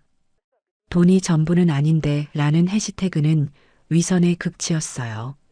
돈 때문에 이 모든 사단을 일으킨 장본인이 할 소리는 아니었죠. 저는 당장 아들을 불러 이 사진을 눈앞에 내던지고 싶었지만 가까스로 이성을 붙잡았습니다. 지금 감정적으로 폭발하는 것은 저 계집애의 의도에 말려드는 것일 뿐입니다. 저를 감정적이고 소통 불가능한 꼰대로 만들어 아들 앞에서 자신의 행동을 정당화하려 하겠죠. 저는 그렇게 어리석게 놀아나고 싶지 않았습니다. 저는 조용히 그 사진들을 제 컴퓨터에 저장했습니다. 이것은 이제 저의 무기가 될 것이었습니다. 이틀 뒤 저는 비서를 통해 최하영이에게 연락했습니다. 결혼 준비 과정에서 의논할 것이 있으니 내일 오후에 잠시 회사로 와달라. 고요. 다음 날 약속된 시간에 최하영이 의기양양한 표정으로 제 사무실에 나타났습니다. 아마도 제가 백기를 들고 인테리어 비용이나 예단 문제를 타결하려 한다고 생각했겠지요. 어머님 부르셨다고요. 저는 말없이 제가 출력해둔 SNS 캡처 사진을 그녀의 앞에 내밀었습니다. 사진을 본 최하영의 얼굴이 순식간에 하얗게 질렸습니다. 이게 뭐예요? 내가 묻고 싶은 말이구나. 이게 무엇이냐? 소통 불가 꼰대에게 직접 한번 설명해 보렴. 최하영의 눈동자가 파르르 떨렸습니다. 처음에는 발뺌을 하더군요. 어머님, 이거 제 계정 아니에요. 누가 저를 모함하려고. 그래. 이 계정에 너와 내 아들이 함께 찍은 사진이 수십 장은 올라와 있던데 그것도 모함인가? 내가 작년 여름휴가 때 갔던 파리의 에펠탑 앞에서 찍은 사진과 똑같은 사진이 올라와 있던데 그것도 우연의 일치일까? 제 구체적인 추궁에 최아영은 더 이상 거짓말을 할 수 없다는 것을 깨달았는지 다음 단계로 넘어갔습니다. 바로 변명이었죠. 아니, 이건 제 친구들만 보는 비공개 계정이에요. 그냥 친구들하고 스트레스 좀 풀려고 농담처럼 쓴 건데 이걸 이렇게까지 하시는 건 너무하신 거 아니에요? 농담? 너의 눈에는 이게 농담으로 보이니? 내 눈에는 내 등 뒤에 칼을 꽂는 배신으로 보이는데. 그리고 스트레스? 10억짜리 집을 선물 받고 2억짜리 인테리어를 요구하는 사람이 받을 스트레스가 대체 무엇이냐? 제 서슬 퍼런 추궁에 드디어 그녀의 본색이 드러났습니다. 변명과 거짓말이 통하지 않자 그녀는 적반하장이라는 마지막 카드를 꺼내 들었습니다. 솔직히 제 마음도 좀 알아주셔야죠. 제가 틀린 말 했어요? 어머님은 늘 어머님 뜻대로만 하시잖아요. 제 의견은 하나도 존중해주지 않으시고요. 이러시니 소통이 안 된다는 거 아니에요. 어머님은 너무 숨막히게 하세요. 그녀는 자리에서 벌떡 일어나 제게 소리를 질렀습니다. 그 순간 제 마음속에 남아있던 한 조각의 미련마저 산산조각 났습니다. 그래, 여기까지구나. 알겠다. 너의 마음이 그렇다는 거 잘 알겠다. 이제 그만 돌아가거라. 저는 더 이상 그녀와 말을 섞을 가치를 느끼지 못했습니다. 최아영은 분을 이기지 못해 씩씩거리며 사무실을 나갔고 저는 텅 빈 사무실에 홀로 남아 창밖을 내다보았습니다. 이제 이 지긋지긋한 연극을 끝낼 때가 되었습니다. 그날 저녁 아들 정근이가 다급한 얼굴로 제 방으로 뛰어들어왔습니다. 그의 손에는 휴대폰이 들려 있었고 화면에는 최아영에게서 온 문자 메시지가 떠 있었어요. 아마도 제가 보여주라고 시킨 것이겠지요. 어머님, 저희 사이 갈라놓지 마세요. 정근 씨는 제 편이에요. 저와 정근 씨의 사랑을 방해하시면 저도 가만히 있지 않을 거예요. 이것은 회유가 아닌 명백한 협박이었습니다. 제 아들을 볼모로 잡고 저를 위협하고 있었어요. 저는 그 문자를 물끄러미 바라보다가 아들에게 말했습니다. 상견례 날짜를 잡거라. 어른들 모두 모인 자리에서 이 모든 것을 끝내야겠다. 제 목소리에는 더 이상 어떤 망설임도 미련도 남아있지 않았습니다. 아들에게 상견례를 추진하라고 말한 뒤 저는 모든 것을 체계적으로 준비하기 시작했습니다. 이것은 단순히 결혼을 논하는 자리가 아니라 길고 지루했던 전쟁의 마침표를 찍는 종전 협상이나 마찬가지였으니까요. 제 아들 정근이는 제 단호한 태도에 어쩔 줄 몰라 하면서도 한편으로는 이 모든 갈등이 상견례를 통해 봉합될 수 있을 거라는 어리석은 기대를 품고 있는 듯했습니다. 최아영과 그 부모 역시 제가 두 손 두 발 다 들고 그들의 요구를 들어주기 위해 마련한 자리라고 착각하고 있겠지요. 모두가 각자의 동상이몽을 꾸는 동안 저만이 이 연극의 결말을 정확히 알고 있었습니다. 저는 장소 선정부터 신중을 기했습니다. 서울 시내에서 가장 격조 높고 음식 맛이 정갈하기로 소문난 한정식집으로 예약했어요. 각 방이 완벽하게 분리되어 있어 그 어떤 소란도 외부로 새어나가지 않을 곳이었습니다. 또한 저는 제 오랜 친구이자 고문 변호사인 김 변호사에게 연락해 상견례 당일 식당 근처 카페에서 대기해달라고 부탁했습니다. 혹시 모를 불상사에 대비하기 위함이었죠. 모든 준비는 조용하고 은밀하게 이루어졌습니다. 상견례 당일 저는 평소에 잘 입지 않던 단아한 회색빛 한복을 꺼내 입었습니다. 화려하지는 않지만 그 어떤 옷보다 위엄있고 단단해 보이는 옷이었어요. 제 마음가짐을 대변해주는 듯 했습니다. 약속 장소로 향하는 차 안에서 아들은 거울을 보며 연신 넥타이를 고쳐맸습니다. 엄마, 저 괜찮아 보여요? 너무 긴장되네요. 정신 똑바로 차려라. 오늘 그 자리에서 내가 어떤 태도를 보이느냐에 따라 너의 남은 인생이 결정될 수도 있다. 제 의미심장한 말에 아들은 그저 어색하게 웃을 뿐이었습니다. 약속된 방으로 들어서자 최화영의 가족들이 먼저 와서 기다리고 있었습니다. 예비 사돈 내외와 최화영, 세 사람 모두 잔뜩 멋을 부리고 앉아 있더군요. 특히 예비 사부인은 지난번보다 더욱 화려한 보석들로 온몸을 치장하고 있었습니다. 마치 전리품을 받으러 온 개선장군 같은 모습이었죠. 아이고 사부인, 어서 오십시오. 한복이 아주 곱습니다. 예비 사돈이 과장된 몸짓으로 저를 맞았습니다. 저는 가벼운 목례로 답하고 자리에 앉았어요. 어색한 침묵 속에서 양가의 소개가 오고 갔습니다. 그들은 자기 딸이 얼마나 똑똑하고 야무진지, 자기 집안이 얼마나 명망 있는지를 은연중에 과시하려 애썼습니다. 저는 그저 묵묵히 들으며 그들의 허영과 가식을 하나하나 눈에 담아두었어요.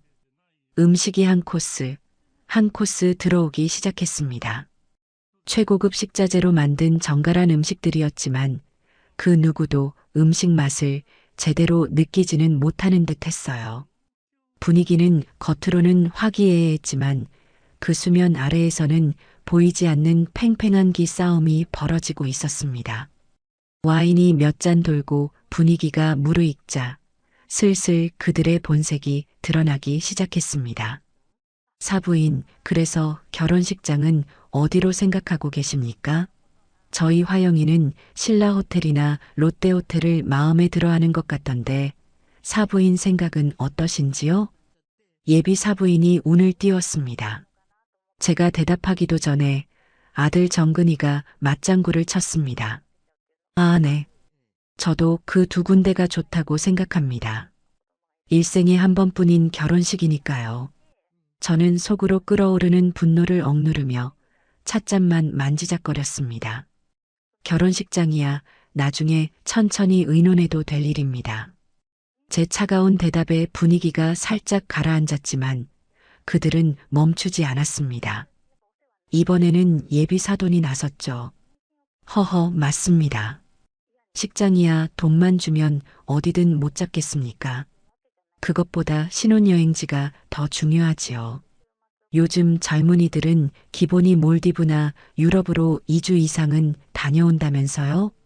우리 정서방이 워낙 바빠서 시간이 될지 모르겠습니다. 그 말은 곧 신혼여행 비용 역시 제가 넉넉하게 지원해줘야 한다는 뜻이었습니다. 최하영은 옆에서 수줍은 척 미소 지으며 저는 정근 씨와 함께라면 어디든 좋아요. 하지만 이왕이면 좋은 곳에 가서 좋은 추억 많이 만들고 싶긴 해요. 라며 거들었습니다. 그들의 대화 주제는 시종일관 돈을 떠나지 않았습니다. 제가 화영이에게 어떤 다이아몬드 세트를 해줄 것인지, 어떤 명품 가방을 예물로 줄 것인지에 대해 서슴없이 떠들어댔어요. 마치 시장에서 물건값을 흥정하는 상인들 같았습니다. 그리고 제 아들은 그 모든 대화에 이의를 제기하기는커녕 네, 그럼요. 화영이가 좋아한다면요. 라며 앵무새처럼 동조하고 있었죠. 저는 그들의 탐욕스러운 대화를 녹음기처럼 제 머릿속에 저장하며 마지막 결정타가 터져 나오기만을 기다렸습니다.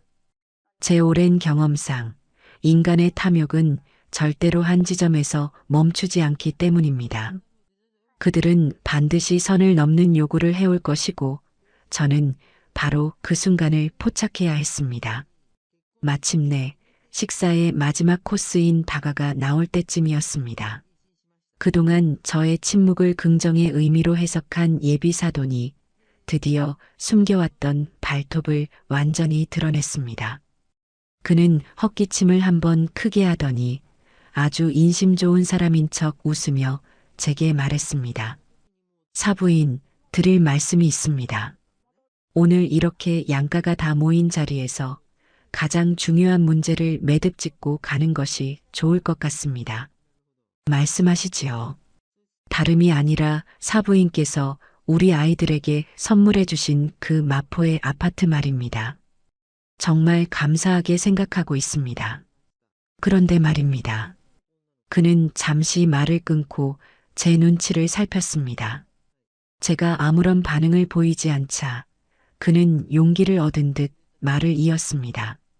요즘은 젊은 사람들 재테크 차원에서도 그렇고 또 혹시 모를 복잡한 세금 문제도 미리 방지할 겸 해서 말입니다. 그 집 명의를 우리 화영이 단독 명의로 해주시는 것이 어떻겠습니까? 올 것이 왔습니다. 제 심장이 차갑게 가라앉는 것이 느껴졌어요. 그래야 우리 딸도 자기 재산을 기반으로 더 안정감을 느끼고 우리 정서방 내조에만 전념할 수 있지 않겠습니까? 사부인께서도 그 편이 더 마음 편하시지 않겠어요? 허허. 그의 너털 웃음이 텅 빈 방 안을 역겹게 울렸습니다. 그 순간 방 안의 모든 소음이 사라지고 완벽한 정적이 흘렀습니다. 예비 사돈 내외와 최아영은 기대감에 찬 눈으로 제 아들 정근이는 제발 엄마 그냥 알겠다고만 해주세요 하는 애원의 눈빛으로 저를 쳐다보고 있었습니다. 그들의 시선이 창처럼 날아와 제 가슴에 박혔습니다. 저는 대답하지 않았습니다. 대신 천천히 아주 천천히 손에 들고 있던 찻잔을 테이블 위에 내려놓았습니다. 달그락하는 작은 소리가 그 어떤 천둥 소리보다 더 크게 방 안에 울려 퍼지는 듯 했습니다. 그리고는 조용히 냅킨을 들어 입가를 닦았습니다. 폭풍 전 가장 고요한 순간이었습니다. 이제 곧 이 지긋지긋한 연극의 막을 내릴 시간이었습니다. 제 마음속에서는 이미 결론이 나 있었습니다. 그래, 여기까지다. 이제 시작하자. 찻잔이 테이블에 부딪히는 작은 소리를 신호탄으로 방 안의 공기는 완전히 얼어붙었습니다. 모두가 숨을 죽인 채 제 입이 열리기만을 기다리고 있었죠. 기대와 불안, 탐욕과 애원이 뒤섞인 시선들이 제게로 집중되었습니다. 저는 그 모든 시선을 하나하나 마주한 뒤 제 앞에 앉은 예비 사돈을 똑바로 쳐다보며 입을 열었습니다. 제 목소리는 놀라울 정도로 차분하고 낮았지만 그 어떤 소리보다도 단단하게 방 안을 갈랐습니다. 그러실 필요 없겠습니다. 제 짧은 대답에 예비 사돈의 얼굴에 떠있던 인자한 미소에 금이 가기 시작했습니다. 그는 당황한 기색을 감추지 못하고 되물었어요. 예, 사부인, 그게 무슨... 그 집 명의는 화영이 단독 명의로도 제 아들 김정근의 명의로도 할 일 없을 겁니다. 저는 잠시 말을 끊고 방 안의 모든 사람들을 천천히 둘러보았습니다. 그리고 말을 이었죠. 그 집은 그냥 제가 들어가 살 생각입니다. 제 말에 모두가 경악했습니다. 아들 정근이는 엄마 하고 외쳤고 최화영과 그 부모의 얼굴은 하얗게 질려갔습니다. 저는 아들의 외침을 가볍게 무시하고 예비 사돈을 향해 몸을 돌렸습니다. 이제 판결의 시간이었습니다. 사돈 어른, 방금 재테크와 세금 문제를 말씀하셨지요? 제가 평생을 사업하며 세무조사만 수십 번을 받은 사람입니다. 사돈께서 제안하신 방법은 절세가 아니라 수억 원의 증여세를 포탈하려는 명백한 탈세 시도일 뿐입니다. 더 나아가 혼인신고 직후 이혼이라도 할 경우 제 아들을 길거리에 나앉게 만들 수도 있는 아주 위험한 발상이지요. 제 아들의 인생을 담보로 재테크를 가르치려 들지 마시지요. 제 조목조목 짚어내는 말에 예비 사돈의 얼굴이 불그락푸르락 달아올랐습니다. 저는 시선을 최화영에게로 옮겼습니다. 그녀는 저와 눈이 마주치자 자기도 모르게 움찔하며 시선을 피하더군요. 그리고 화영아, 내가 사준 집을 처음 보러 간 날 뭐라고 했었지? 안방은 안마의자 놓을 자리가 없어 아쉽고 주방은 친구들과 홈파티하기에 좁다고 불평했지? 심지어는 강남에 있는 본인의 필라테스 센터와 멀다는 이유로 10억짜리 새 아파트 대신 강남의 낡은 빌라가 더 낫겠다는 말까지 했어. 맞지? 화영이의 입술이 파르르 떨렸지만 아무런 대답도 하지 못했습니다. 저는 멈추지 않았습니다. 좋습니다. 그래서 제가 그 집을 계약하고 열쇠를 건넸더니 이번에는 인테리어가 촌스러워 하루도 살 수가 없다고 했지요. 저는 핸드백에서 깔끔하게 출력해온 서류 한 장을 테이블 위로 툭 던졌습니다. 바로 그 2억 3천만 원짜리 견적서의 사본이었습니다. 이것이 화영이가 저에게 어머님 체면을 위해서라며 들이민 인테리어 견적서입니다. 이탈리아산 대리석과 독일제 주방 가구로 도배된 2억 3천만 원짜리 공사를 요구하며 저에게 어차피 어머님 돈으로 하시는 거잖아요 라고 말했습니다. 제 말이 틀립니까? 견적서를 본 예비 사돈 내외의 얼굴이 새하얗게 질렸습니다. 아마 딸이 저지른 짓의 규모를 그제야 정확히 파악했겠지요. 저는 마지막으로 예비 사부인을 바라보았습니다. 그리고 사부인, 오늘 이 자리에서 하신 예단 말씀 아주 인상 깊게 들었습니다. 1억을 주시면 5천은 봉채비로 돌려받고 나머지 5천으로 사부인 내외분과 온 친척들의 선물을 사서 바치라는 그 놀라운 계산법 말입니다. 제가 평생 장사를 했지만 그런 창조적인 거래 방식은 처음 들어봅니다. 제 말 한마디 한마디가 비수처럼 날아가 그들의 심장에 박혔습니다. 그들은 아무런 반박도 하지 못한 채 그저 서로의 얼굴만 쳐다볼 뿐이었어요. 마지막으로 하나 더. 저는 핸드폰을 꺼내 잠금 화면을 풀었습니다. 그리고 SNS 캡처 화면을 테이블 중앙에 보이도록 내려놓았죠. 이것은 화영이가 SNS에 올린 글입니다. 소통 불가 꼰대, 답답한 10월드라며 저를 조롱하고 있군요. 제가 이 모든 것을 참고 인내하는 동안 뒤에서는 이렇게 제 등 뒤에 칼을 꽂고 있었습니다. 그 순간 모든 것이 끝났다는 것을 모두가 알았습니다. 완전한 침묵 속에서 코너에 몰린 최화영이 드디어 이성을 잃고 폭발했습니다. 그녀는 자리에서 벌떡 일어나 테이블을 손으로 내리치며 비명을 질렀습니다. 그래서요. 그게 뭐 그렇게 잘못됐어요? 제가 틀린 말 했냐고요. 요즘 결혼 다 이렇게 해요. 다들 이 정도는 받고 이 정도는 하고 산다고요. 어머님 세대랑은 다르단 말이에요. 평생 돈만 알고 사신 어머님이 뭘 아세요? 그녀의 입에서 돈만 알고 사신이라는 말이 나오는 순간 저는 오히려 마음이 편안해졌습니다. 그래, 저것이 저 여자의 본 모습이었구나. 그 추하고 천박한 민낯을 제 아들을 포함한 모두의 앞에서 드러내주니 차라리 고마울 지경이었어요. 저는 소리 지르는 그녀를 무시하고 조용히 자리에서 일어났습니다. 그리고 넋이 나간 채 앉아있는 제 아들, 정근이를 내려다보았습니다. 제 목소리는 더없이 차갑고 단호했습니다. 오늘 이 자리를 통해 확실히 알게 되었구나. 나는 내 아들을 장가 보내려 한 것이지 내 평생의 노력을 담보로 아들을 팔아넘기려 한 것이 아니다. 저는 방 안의 모든 사람들을 향해 선언했습니다.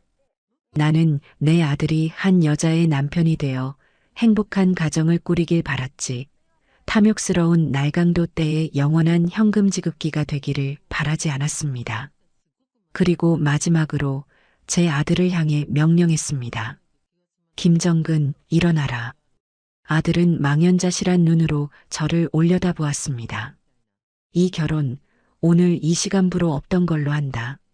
저는 그 말을 끝으로 단 한치의 미련도 없이 몸을 돌려 방문을 향해 걸어갔습니다.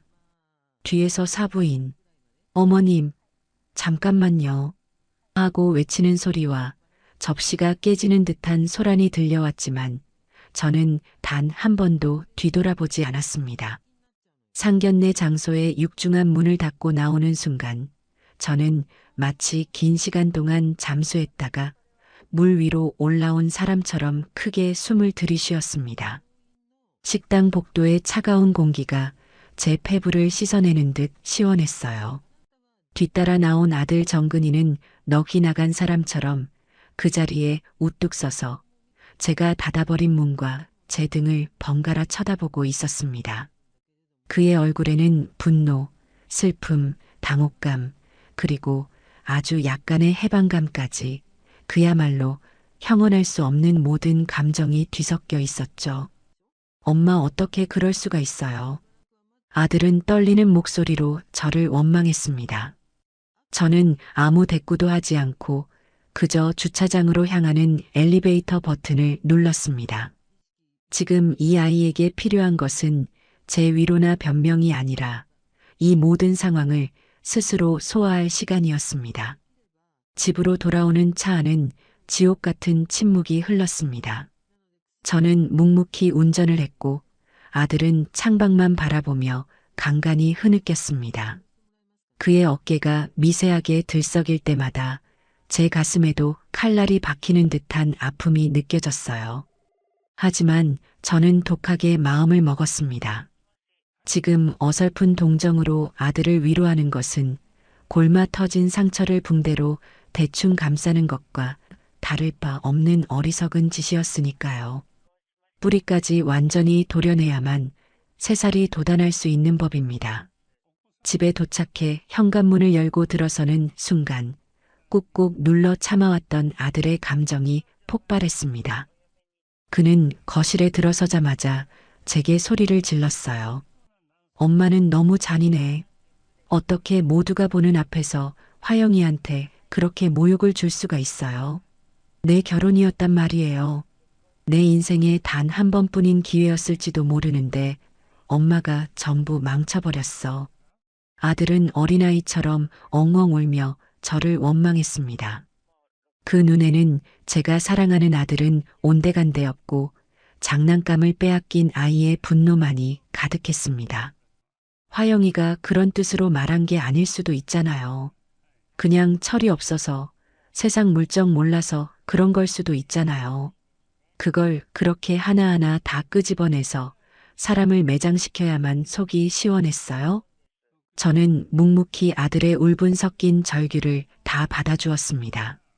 그래, 다 쏟아내거라. 그 마음속에 남은 미련과 어리석음을 남김없이 다 토해내거라. 한참을 그렇게 울부짖던 아들이 힘이 빠졌는지 거실 소파에 주저앉아 끄끄거렸습니다. 저는 조용히 부엌으로 가 따뜻한 차 2잔을 타왔습니다. 그리고 아들의 앞에 찻잔을 내려놓고 저도 맞은편 소파에 앉았어요. 다 쏟아냈으면 이제 내 이야기도 좀 들어보거라.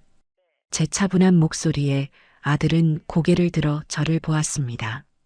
그 눈에는 여전히 원망이 서려 있었죠. 정근아, 나는 오늘 내 인생을 망친 것이 아니라 내 남은 인생을 구한 거다. 너는 아직도 그 여자가 철이 없어서 그랬다고 생각하니? 저는 조목조목 오늘 있었던 일들을 다시 복기하기 시작했습니다. 하지만 이번에는 단순한 사실의 나열이 아니었어요. 그 행동 하나하나에 담긴 진짜 의미를 설명해 주었습니다. 아들의 장모가 될 사람이 장차 사위가 될 사람의 어머니 앞에서 예단을 흥정하고 자기들 선물을 사달라고 목록을 들이미는 것이 표현이 서툰 것이라고 생각하니? 아니, 그건 너를 그리고 나를 자신들의 욕망을 채워줄 수단으로밖에 보지 않는다는 명백한 증거다. 그들에게 너는 사랑하는 딸의 남편이 아니라 자신들의 노후를 책임져줄 보험이었을 뿐이야. 너가 사랑하는 여자가 너를 낳아준 어머니를 SNS에 꼰대라고 조롱하는 것이 농담일까? 아니, 그건 너와 나 사이를 갈라놓고 너를 완벽하게 자기 소유물로 만들려는 전략이다. 너를 고립시켜야 자기들이 원하는 것을 더 쉽게 얻어낼 수 있을 테니까.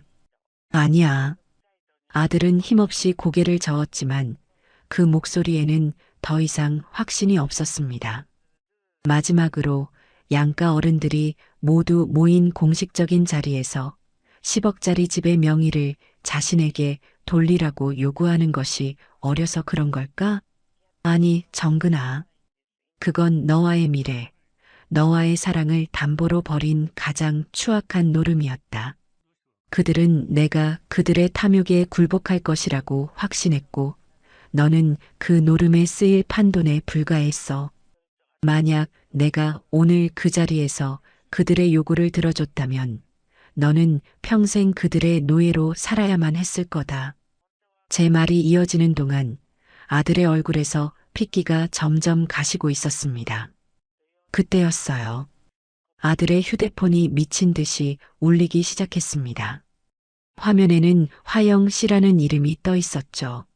아들은 전화를 받지 못하고 안절부절 못했습니다.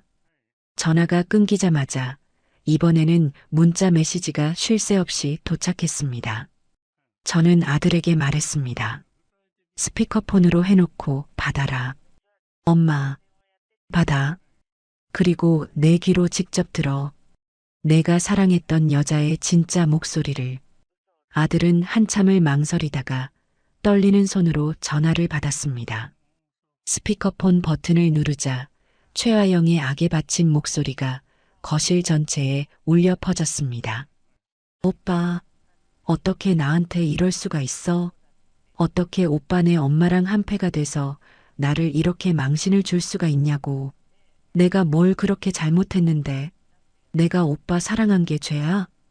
그 목소리에는 뉘우침이나 반성은 단 한 톨도 없었습니다. 오직 자기 자신에 대한 연민과 모든 것을 망쳐버린 저희 모자에 대한 증오만이 가득했죠. 아들은 아무 말도 하지 못했습니다. 오빠, 제발 내가 다 잘못했다고 해줘. 응? 우리 엄마 아빠 지금 쓰러지기 일보 직전이야. 오빠가 와서 어머님 설득해드린다고 다시 잘 말씀드려 보겠다고 해줘. 제발. 악을 쓰던 목소리는 순식간에 눈물 섞인 애원으로 바뀌었습니다. 하지만 그마저도 통하지 않자 그녀의 부모가 전화를 뺏어들었는지 이번에는 예비 사돈의 거친 목소리가 들려왔습니다. 여보게, 김서방, 지금 이게 무슨 경우 없는 짓인가? 자네 어머니가 우리를 뭘로 보고 이런 모욕을 줘? 당장 자네 어머니 모시고 우리 집으로 와서 무릎 꿇고 사과하게. 그렇지 않으면 우리가 가만히 있지 않을 걸세. 명예훼손으로 고소할 테니 그런 줄 알라고. 그들의 목소리를 듣고 있는 아들의 얼굴은 이미 하얗게 질려 있었습니다.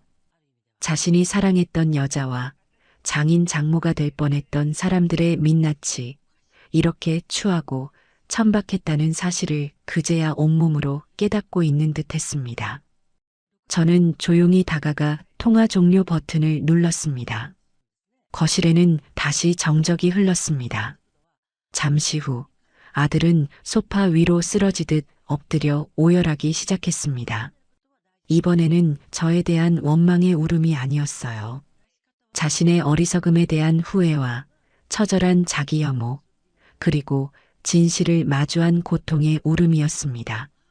엄마 미안해. 내가 다 잘못했어. 엄마 말이 다 맞았는데 내가 바보였어. 미안해, 엄마. 저는 더 이상 아들을 외면할 수 없었습니다. 다가가서 아이처럼 우는 아들의 등을 말없이 쓸어주었습니다. 제 아들은 오늘 인생에서 가장 값비싼 수업료를 치르고 혹독한 성장통을 겪고 있었습니다. 이 폭풍이 지나가고 나면 제 아들은 분명 더 단단한 어른이 되어 있을 것이라고 저는 굳게 믿었습니다. 아들이 겨우 진정되었을 때 저는 자리에서 일어나 제 방으로 갔습니다. 그리고 수화기를 들어 익숙한 번호를 눌렀어요. 제 오랜 친구이자 가장 신뢰하는 법률 대리인인 김 변호사였습니다. 김 변호사, 나 전혜자입니다. 네, 사모님. 무슨 일이십니까? 오늘부로 제 아들의 혼사가 파기되었습니다. 저는 그에게 오늘 있었던 모든 일을 간략하게 설명했습니다. 김 변호사는 제 말을 묵묵히 듣고 있더군요. 이제부터 이 문제와 관련된 모든 법률적 절차는 김 변호사께서 맡아주셨으면 합니다. 결혼식장, 신혼여행, 스튜디오 등 모든 계약의 파기에 따른 위약금 문제를 처리해 주십시오. 필요한 자금은 내일 아침 바로 송금하겠습니다. 그리고 상대 측에서 어떤 연락이 오든 저나 제 아들이 아닌 김 변호사님을 통해서만 소통하도록 조치해 주십시오. 더 이상의 감정 소모는 하고 싶지 않습니다.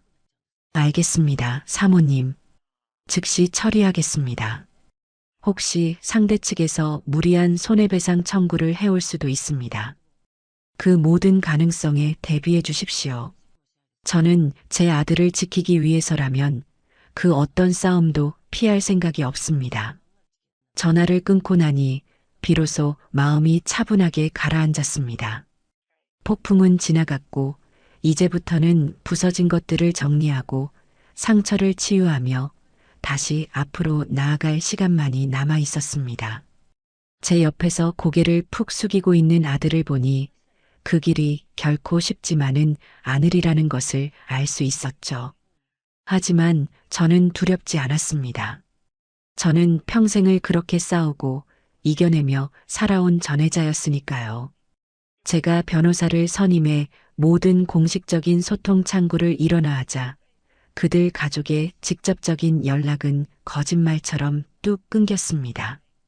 아마 변호사라는 이름이 주는 무게감에 섣불리 행동하지 못하는 것이겠지요. 저는 제 아들 정근이에게 당분간 휴가를 내고 집에서 쉬도록 했습니다. 그의 마음을 추스르는 것이 가장 시급한 문제였으니까요. 아들은 며칠 동안 방에서 나오지도 않고 알아누웠습니다. 저는 묵묵히 아들의 식사를 챙기고 약을 넣어주며 그가 스스로 일어설 때까지 기다려 주었어요. 그렇게 일주일쯤 지났을까요? 평화는 그리 길지 않았습니다. 공식적인 통로가 막히자 그들은 비공식적이고 훨씬 더 추잡한 방식으로 저희를 압박하기 시작했습니다. 시작은 최화영이었습니다. 그녀는 제 아들이 회사에 나가지 않는다는 것을 알자 아침 저녁으로 저희 집 앞으로 찾아오기 시작했어요. 초인종을 누르거나 문을 두드리지는 않았습니다. 그저 아파트 입구 맞은편 벤치에 망부석처럼 앉아 하염없이 저희 집 창문만 올려다보고 있었죠. 처량한 비련의 여주인공 행세를 하며 아들의 동정심을 유발하려는 얄팍한 수작이었습니다. 엄마, 화영 씨가 또 와 있어요. 아들은 창문 커튼 뒤에 숨어 밖을 내다보며 괴로워했습니다. 신경 쓰지 마라. 저것도 다 계산된 연기일 뿐이다. 그래도 저렇게 비 맞고 앉아 있는 걸 보니 마음이. 너가 지금 나가서 말을 거는 순간 저 여자는 승리의 미소를 지을 거다. 그리고 이 지긋지긋한 연극은 다시 원점으로 돌아가겠지. 그래도 좋으냐? 제 단호한 말에 아들은 입술을 깨물며 고개를 저었습니다. 며칠을 그렇게 버티자 제풀에 지쳤는지 최화영의 모습은 더 이상 보이지 않았습니다. 하지만 그들의 공격은 거기서 끝나지 않았어요. 다음 타자는 그녀의 부모였습니다. 어느 날 오후 회사에서 한창 회의를 하고 있는데 비서에게서 긴급 인터폰이 걸려왔습니다. 회장님, 큰일 났습니다. 최화영이라는 분이 1층 로비에서 난동을 부리고 있습니다. 난동이라니? 회장님을 만나게 해달라며 소리를 지르고 바닥에 주저앉아 울고불고 보안팀에서 제지하고 있는데 막무가내입니다. 로비에 있던 방문객들이 전부 쳐다보고 있어서 회사 이미지가. 저는 혀를 차며 제 사무실에 있는 CCTV 모니터를 켰습니다. 화면에는 로비 바닥에 주저앉아 머리를 풀어 헤친 채 서럽게 울고 있는 최화영의 모습이 고스란히 잡혀 있었어요. 그녀는 내 인생 물어내. 이 악독한 할망구야. 돈만 많으면 다야. 라며 입에 담지 못할 막말을 쏟아내고 있었습니다. 주변으로는 저희 회사 직원들과 방문객들이 웅성거리며 수군대고 있었죠.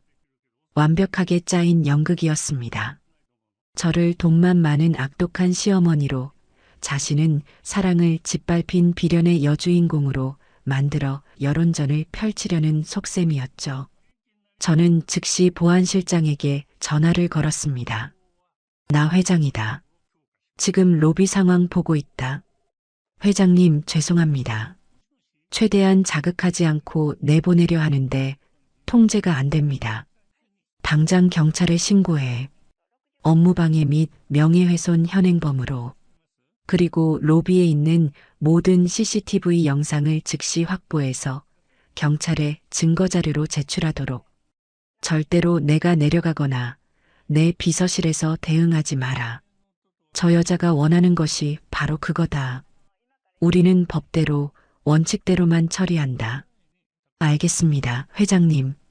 몇 분 뒤 경찰 2명이 로비에 도착했고 최하영은 업무방해 혐의로 연행되었습니다. 그녀는 경찰에게 끌려가면서까지 제 이름을 부르며 악을 써댔죠. 저는 그 모든 광경을 제 사무실에서 차가운 눈으로 지켜보았습니다. 동정심? 연민? 그런 감정은 조금도 들지 않았어요. 그저 인간이 어디까지 추해질 수 있는지에 대한 깊은 혐오감만이 느껴질 뿐이었습니다. 회사에서의 소동이 실패로 돌아가자 그들은 다음 단계인 소문전으로 넘어갔습니다. 제 주변의 사업 파트너나 친인척들에게 전화를 걸어 악의적인 헛소문을 퍼뜨리기 시작했어요.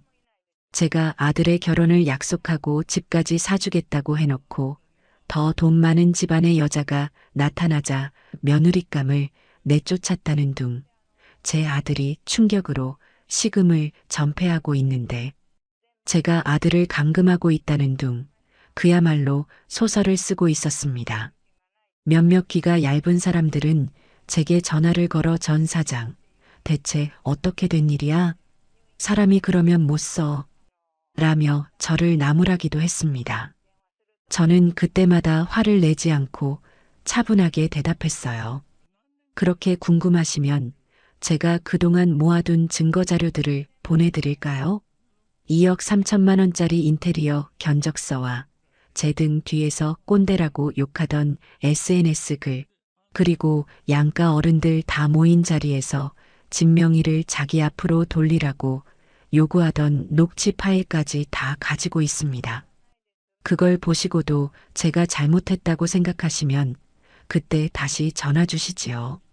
제 당당한 태도에 저를 의심하던 사람들은 대부분 입을 다물었습니다. 오히려 소문이 근원지인 그들 가족의 인격에 대해 의심하기 시작했죠. 소문이란 이처럼 진실의 힘 앞에서는 한없이 약해지는 법입니다. 그들의 마지막 발악은 변호사를 통해 날아온 내용 증명이었습니다. 제 변호사에게서 연락이 왔어요. 회장님, 상대 측 변호사에게서 서류가 하나 왔습니다.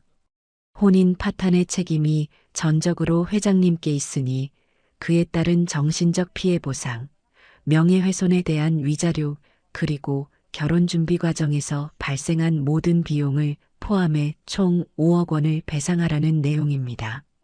저는 헛웃음을 터뜨렸습니다. 5억이라니. 마지막까지 그들의 탐욕은 하늘을 찌르는군요. 김 변호사님, 이제 우리가 반격할 차례입니다. 말씀하십시오, 회장님. 그동안 제가 드렸던 모든 증거 자료들을 정리해서 가장 강력한 수준의 답변서를 준비해 주십시오. 며칠 뒤 김 변호사는 제가 요청한 것 이상의 완벽한 무기를 만들어냈습니다. 그가 작성한 답변서에는 다음과 같은 내용이 포함되어 있었습니다. 첫째, 상대 측의 5억 배상 요구는 아무런 법적 근거가 없으므로 일고의 가치도 없음을 명시한다.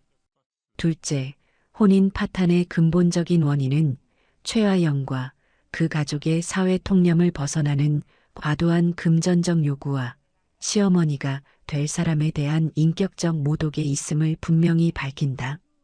셋째, 그 증거자료로 2억 3천만 원 인테리어 견적서 사본, SNS 비방글 캡처, 상견례 당시의 부당한 요구에 대한 증인인 식당 종업원 진술 확보, 사실 회사 로비에서의 업무방해 및 명예훼손 행위에 대한 경찰 출동 기록 및 CCTV 영상 자료를 첨부한다. 넷째, 위와 같은 명백한 증거에도 불구하고 허위 사실을 유포하며 금전을 요구하는 행위는 공갈 및 협박 미수에 해당할 수 있음을 경고한다.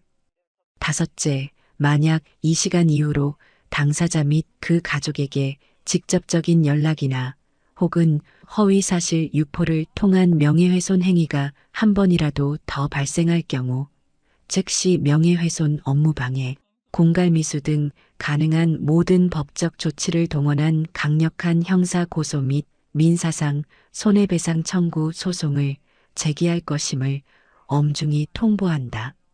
김 변호사가 작성한 이 최후 통첩은 그야말로 완벽한 한 수였습니다. 상대방의 창을 모조리 부러뜨리고 되레 그들의 심장에 칼을 겨누는 격이었죠. 이 답변서를 상대 측 변호사에게 내용 증명으로 발송해 주십시오. 알겠습니다, 회장님. 그 후 마법 같은 일이 일어났습니다. 지긋지긋하게 이어지던 모든 소음이 마치 존재하지 않았던 것처럼 완벽하게 멈췄습니다. 어떤 연락도, 어떤 소문도, 어떤 협박도 더 이상 들려오지 않았어요. 그들은 자신들이 던진 돌에 자신들의 발등이 찍힐 수도 있다는 현실을 깨닫고 꼬리를 내린 채 어둠 속으로 사라져버린 것입니다. 저는 텅 빈 거실에 앉아 조용히 눈을 감았습니다. 길고 지루했던 싸움이 드디어 끝이 났습니다. 승자의 환희 같은 것은 없었어요. 그저 더러운 진흙탕 싸움에서 간신히 빠져나온 듯한 깊은 피로감과 모든 것이 제자리로 돌아왔다는 안도감만이 저를 감쌀 뿐이었습니다.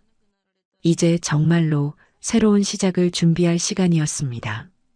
그 지독했던 소동이 막을 내리고 계절이 2번 바뀌었습니다. 앙상했던 나뭇가지에 연두빛 새순이 돋아나고 세상이 온통 꽃으로 물드는 완연한 봄이 찾아왔죠. 시간은 가장 위대한 치유사라는 말처럼 저와 제 아들의 상처도 시간의 흐름 속에서 서서히 아물어갔습니다. 저는 그 시끄러웠던 마포의 아파트를 처분하지 않았습니다. 대신 제 개인적인 공간으로 사용하기로 했어요. 최하영이 그토록 촌스럽다고 비웃었던 그 인테리어 그대로 저는 그곳을 저만의 방식으로 채워나갔습니다. 이탈리아산 대리석 대신 따뜻한 원목 마루의 느낌이 좋았고 북유럽 디자이너의 조명 대신 창문으로 쏟아져 들어오는 자연광이 훨씬 더 아름다웠어요. 푹신한 패브릭 소파와 커다란 원목 책상을 들여놓고 제가 좋아하는 책들과 화분들로 공간을 채웠습니다. 그곳은 더 이상 갈등의 상징이 아닌 제 인생의 쉼표가 되어주는 평온한 안식처가 되었죠. 주말이면 저는 그곳에 가서 좋아하는 차를 마시며 책을 읽거나 창밖으로 유유히 흐르는 한강을 바라보며 복잡한 생각들을 정리하곤 했습니다. 제 아들 정근이는 그 혹독한 성장통을 겪고 난 뒤 완전히 다른 사람이 되었습니다. 더 이상 어리숙하고 세상 물정 모르던 노총각이 아니었어요. 자신의 연구 분야에 더 깊이 몰두하며 놀라운 성과들을 내기 시작했고 사람을 대하는 태도에 있어서도 신중함과 깊이가 더해졌습니다. 무엇보다 저를 대하는 아들의 눈빛이 달라졌어요. 예전에는 그저 엄마로만 보았다면 이제는 저를 한 명의 인간이자 인생의 선배로서 존경하고 이해하는 눈빛으로 바라봐 주었습니다. 우리의 관계는 그 어떤 모자 관계보다 더 셔터 틈이 없고 견고해졌죠. 어느 화창한 봄날 오후 아들이 제가 있는 마포 아파트로 찾아왔습니다. 손에는 향긋한 풀이지어 꽃다발이 들려 있었어요. 엄마, 여기 계실 줄 알았어요. 왔느냐? 차 한잔 하거라. 우리는 나란히 소파에 앉아 차를 마셨습니다. 아들은 한참 동안 창밖을 바라보더니 조심스럽게 입을 열었어요. 얼마 전에 대학 동기한테서 소식 하나를 들었어요. 최아영 씨 회사 그만두고 지방으로 내려갔다고 하더라고요. 그 부모님도 살던 집 팔고 이사 갔다고 하고요. 저는 아무 말 없이 아들의 얼굴을 바라보았습니다. 그의 표정에는 더 이상 어떤 미련이나 동요도 없었어요. 그저 먼 옛날 이야기를 하는 사람처럼 담담할 뿐이었습니다. 그 소식을 듣는데 아무렇지도 않더라고요. 화가 나는 것도 아니고 안쓰러운 것도 아니고 그냥 그랬구나 싶었어요. 제가 얼마나 어리석었는지, 얼마나 사람 보는 눈이 없었는지 다시 한번 깨달았을 뿐이에요. 그때 엄마가 아니었다면 저는 지금쯤 제 인생을 통째로 저당 잡힌 채 살고 있었겠죠. 다시 한번 감사해요, 엄마. 아들은 진심 어린 눈으로 저를 보며 말했습니다. 저는 아들의 손을 따뜻하게 잡아주었어요. 다 지난 일이다. 그 일은 내 인생의 값비싼 예방주사였다고 생각하렴.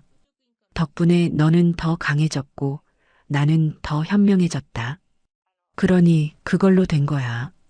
그때 문득 제 머릿속에 하나의 생각이 스쳐 지나갔습니다. 저는 오랫동안 마음속에 품어왔던 생각을 아들에게 털어놓았어요. 정근아, 엄마는 이 아파트와 그 결혼을 위해 준비했던 모든 돈을 더 의미 있는 곳에 쓰고 싶다는 생각이 들었다. 의미 있는 곳이요? 그래.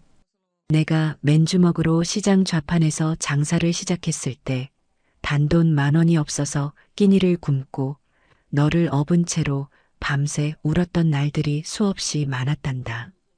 그때 만약 누군가 내게 따뜻한 손을 내밀어 주었다면 어쩌면 내 삶이 조금은 덜 고단하지 않았을까 하는 생각을 하곤 했어. 저는 창밖을 바라보며 말을 이었습니다. 그래서 결심했다. 내 이름을 딴 작은 장학재단을 하나 만들려고 해. 나처럼 어렵고 힘든 환경 속에서도 꿈을 잃지 않고 씩씩하게 살아가는 아이들을 돕고 싶다. 헛된 욕심을 채우는 데 쓰일 뻔했던 돈으로 누군가의 미래를 키우는 씨앗을 심는 것. 그것만큼 값지고 보람된 일이 또 어디 있겠니? 제 이야기를 듣는 아들의 눈이 반짝이기 시작했습니다. 그는 제 손을 꽉 잡으며 말했어요. 엄마 정말 멋진 생각이에요. 저도 함께 할래요. 제 힘이 필요한 곳이 있다면 뭐든지 시켜만 주세요. 그 며칠 뒤 저는 변호사와 회계사를 만나 해자 장학재단 설립을 위한 구체적인 절차에 착수했습니다. 그 과정은 무척이나 복잡하고 까다로웠지만 제 마음은 그 어느 때보다 기쁘고 충만했어요. 그리고 또 한 해가 지난 가을, 해자 장학재단의 조촐한 출범식이 열렸습니다. 화려한 호텔이 아닌 저희 회사 작은 강당에서 열린 소박한 행사였어요. 그 자리에는 저를 믿고 지지해주는 몇몇 지인들과 재단의 첫 장학생으로 선발된 10명의 앳된 얼굴들이 함께했습니다. 저는 단상에 올라 마이크를 잡았습니다. 그리고 제 지나온 삶과 이 재단을 만들게 된 계기에 대해 담담하게 이야기했어요. 저는 오늘 제 인생에서 가장 값비싼 투자를 시작하려 합니다. 그것은 땅이나 건물이 아닌 바로 사람에 대한 투자입니다. 여기 있는 젊은이들의 꿈에 대한 투자입니다.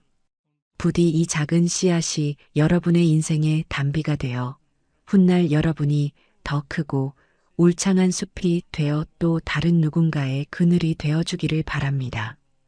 제 말이 끝나자 강당 안은 뜨거운 박수 소리로 가득 찼습니다. 저는 박수를 치고 있는 사람들 속에서 저를 보며 환하게 웃고 있는 아들 정근이의 모습을 보았습니다.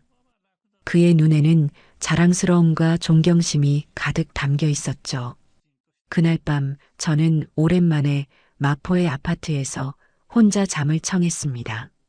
창밖으로는 서울의 아름다운 야경이 보석처럼 펼쳐져 있었고 거실 테이블 위에는 재단의 현판이 조용히 빛나고 있었어요. 한바탕의 지독한 폭풍우는 제게서 많은 것을 앗아가는 듯했지만 결국에는 더 소중하고 값진 것들을 남겨주었습니다. 저는 더 단단하고 현명한 아들을 얻었고 제 인생의 마지막을 의미 있게 장식할 새로운 꿈을 얻었습니다. 모든 것이 마침내 제자리를 찾은 것입니다. 저는 깊은 평온함 속에서 스르르 눈을 감았습니다. 참으로 길고 또 후련한 밤이었습니다.